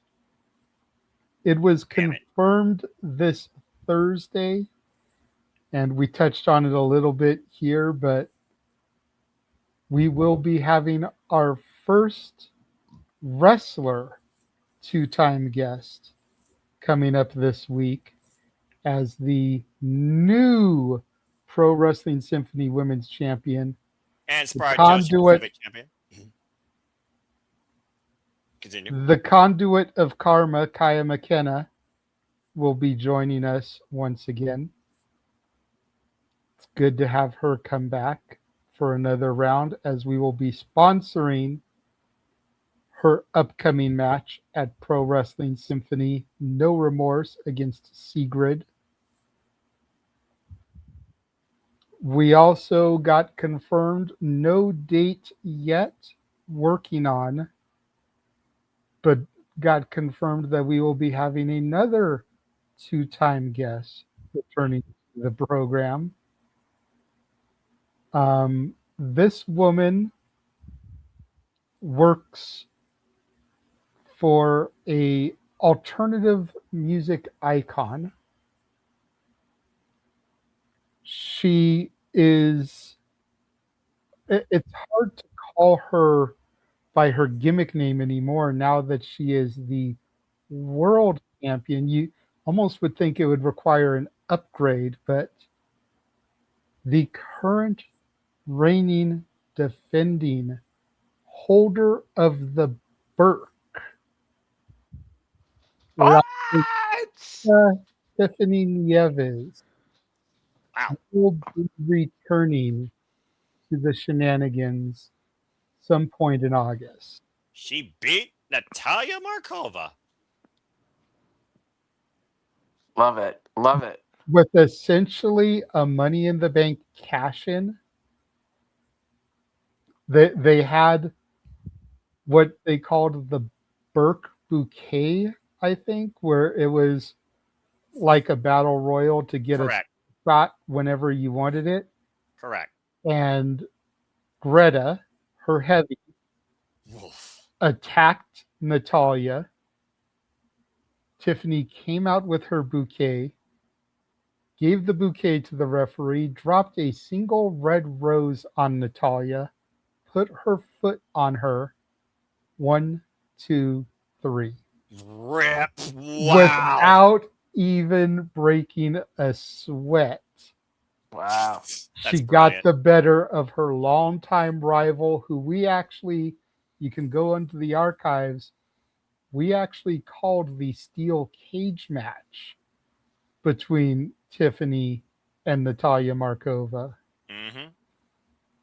So cool getting to interview her in the past.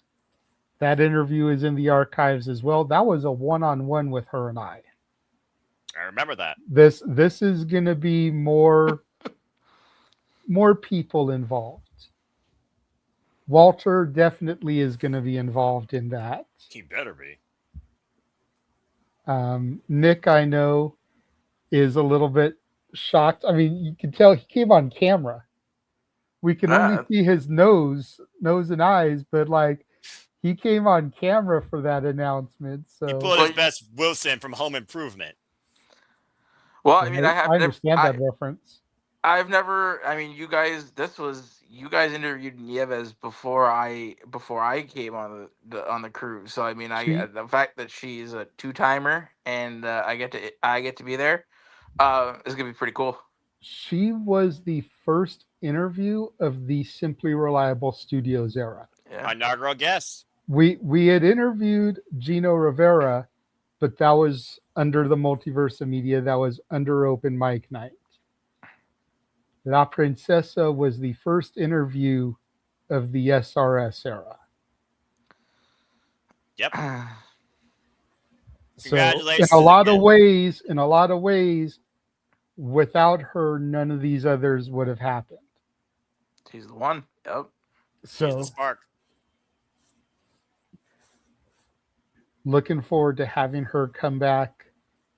You know, hit her up pretty much as soon as she won. That just goes to show how busy she is. I hit her up when she won the title. She got back to me this week. Respect. That's crazy. Which is almost like 2 months later. Mm-hmm. So Nick, I would recommend you go back, watch the archived interview, just so you don't ask duplicate questions. Okay. In the words of Vince Russo, do your homework, bro. I was waiting for that. All right. I didn't do great in school. I never did my homework. What I do want to know, I mean, because the weekend is upon us, and won't ask you till next week. Do we have any big plans for August and All In? Not yet, no. Okay, cool. Good to know. Good to know. We have a lot of stuff to get through before that. Yeah, It live in the is true. present. We Live the have present. next week SummerSlam weekend. There's at least 3 days in August where I may be away from all of this. So I'm sorry, Noah, in advance. At least 2 of those are Shenanigans nights. So Do what I do. if I'm able to come in via late, so be it. If not, well, I know you and the crew will have things handled. I do my best. That's the great thing about this team is that we've got enough hands now that if I have to step away, I'm sure people out there watching notice Walter isn't here tonight, but he's been in the chat. If someone needs to step away for a night or a couple of nights, we got things covered. Take a PTO day if you feel like, folks. Your mental health matters. All right, JJ. Well, considering no one here gets paid, kind of hard to call it a PTO day, but you know what I mean. A mental break is always a good thing, and taking time for yourself. Dang. Even if it's not a mental break, just because there's something you want to do. Exactly. Personal time off, by the way, but I Yeah. do see why you said that. All right. Whether continue, it's live wrestling in Toronto, Winnipeg, Montreal, find a way to get there and enjoy it. I know Nick is going to Greektown Wrestling in the middle of August. There you go. Yes, yes. That is Gonna going to go be see the a Babushka Baron, Jeffrey John. Go check out the archives and see the interview we did with him this past week, almost 2 hours long. Mm-hmm. All right. Yep. Greektown should be fun. Yeah, the indies are thriving. Support the indies. Damn Yeah. right. If Preach. you can't find anything on TV to enjoy, search out your local independent and give them the money instead. Simple as that. Yes. All right. Especially like I said, and I mean, if the producers of the show can clip this, getting shows like NHB next weekend, a lot of people put their heart and soul into cards and shows on the independents. So go support them because I know that if we don't do a watch along, for example, of NHB, I'm definitely going to be watching and live tweeting. So yeah, go support your local indies. Respect. All right. Thank you, Nick. Thank you, JJ. And again, this is the money you should be spending on independent wrestling and not on the big two if you are underwhelmed as a fan. Simply Reliable Studios endorses this message and reminds you that 15 minutes or more could save you 15 minutes on boring TV product. All right. And before you shill, since we mentioned Tiffany Nieves, let's go ahead and shout Walter out, who is 19 away from his goal. 19 subscribers to get to that 300 mark, and he has until SummerSlam Sunday to do it. You can do Rage of Wrestling on YouTube, Walter.Cruz.940 on Instagram, Walter Alex Cruz on the X. Mm-hmm. Endorsed by La Princesa herself. Get it? Got it? Bueno. Muy bien, muchas gracias. And again, congratulations to the new NWA World Women's Champion, Tiffany Nieves. And just because I followed her in the independent scene, congrats to Nikki Blackheart under her new name, which I don't know because, again, W names, LOL. On her Reina Vulcan. Reina Vulcan. Good grief. Thank you, JJ. At least someone follows NXT more than me. Here this is NXT. Reina Vulcan, our recent ring debut on NXT. Again, support those that you follow in this business to those other stages, even if you don't necessarily invest in those stages on a regular basis. Like I said, there's a reason why I still look at everything, but nowadays my business is potpourri in wrestling, highlights domestically, and then wrestling is put off to the side for rest, family, mentality, gaming, and working. Simple as that. Thank you, JJ, and thank you, everybody. Again, folks, I want to remind you all here we are the Super Reliable Studios. You saw the X account earlier. That's the mothership, if you will. If you haven't already, follow us there today. If you want to further engage with me, find me if you choose and Foster 1916 on the X or on YouTube. For I am nothing more but a simple man and a lifelong fan of professional wrestling. Damn it! And again, you always could find me hosting, moderating, participating, collaborating in and out of No DQ, as well as the Super Reliable Studios across the Superman's brand, whether it's the Shenanigans, whether it's predictions, or whether it's some other watch-along content or other forum like Predictions League Breakdown. Just find me if you choose, and again, get your predictions in for Redemption. You will find it on my YouTube. You'll find my social media. You have till 6:30 p.m. Eastern Standard Time live Sunday night. And we will be going live 6:45 p.m. Eastern Standard Time. So stay tuned for our watch-along alternative commentary coverage of that, as we ought to be that blind conduit towards all the biggest shows, PLE specials, pay-per-views across all the biggest brands and all things professional wrestling. And speaking of all things, gotta talk about All in the Family. And yes, I know that's a sitcom reference. I used to watch sitcoms in a bygone life. Shout out to the Mighty Morphin Pink Power Ranger Dattila. Follow her at Rangers of Wrestling when it's wrestling time, or follow Dattila on the X. And more importantly, follow her new venture at Pop Culture Powerbomb today on the X as well for all the Mighty Morphin content, anime, and references you can handle, as apparently she's still trying to write a song about me. I don't need that. But thank you anyway. He was in the chat, so I will give him a shout out. So shout out to one half of the MVPs, the VIPs of my dignity and biggest expenses. Of course, Dominguez. Follow Emmanuel and Arlene Dominguez today. There you see them on the X and on Instagram. Arlene, keep doing the Lord's work, saving lives each day. Emmanuel, don't be an idiot. And again, I thank all of you for tuning in. As I said, we got Redemption. We got Particularly Breakdown Monday night, 6 p.m. Standard Time with me and Papagino. Follow Papagino Never Today, Papagino 0017. And then we go into SummerSlam week, whereas right now, Sleep Predicting is penciled in for SummerSlam, a one-night stand-out, all matches predicted festivity that will be 11:30 p.m. Eastern Standard Time this Thursday night across the Super Reliable Studios outlets. Of course, we'll have our watch-alongs and our weekend concluding shenanigans after the 2 days conclude. And as we also talked about earlier, Wednesday night, you can stay tuned for our watch-along video Dynamite where we look at the fallout from Redemption. And again, stay tuned as the Conrad Kama returns center stage to the Reliable Studios, gracing us with her presence in time. Once again here, shout out to Kai McKenna. And again, congratulations to her on also becoming the Spark Joshi Pacific Champion, beating Erica Demina, who now we evolve as a WWE superstar. Good luck to everyone's favorite superhero BFF. I guess that's what she's called.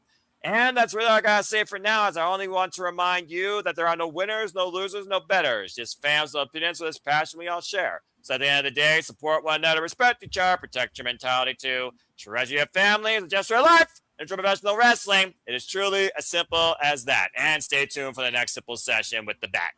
With that being said, thank you so much once again for tuning in here at Super Studios, in and out of YouTube, or on the X. Please like, subscribe, comment, and tell a friend. Hit the bell of live demand on any of the outlets here across the Super Reliable Studios, and hit the subscribe button. I assure you, the content, the passion, the creativity, the shenanigans, the tomfoolery that I have to deal with is not going to let up anytime soon. What will let up, though, finally, is this forum and my voice. As I bid you all now, in Kenny Omega fashion, a fine adieu. For the Mega Wrestling JJ Williams, for Nick and the Missus, for Ash, for Walter in the chat, for all of you that continue to allow this to persist and perpetuate and pursue. I am the Simon Noel Foster, reminding all of you to make a positive impact in life. Have a good night, and thank you once again for tuning into another rousing edition of the Saturday Shenanigans. Have a good night, folks, and we will see you in less than 24 hours for AEW Redemption. Have a good one, folks.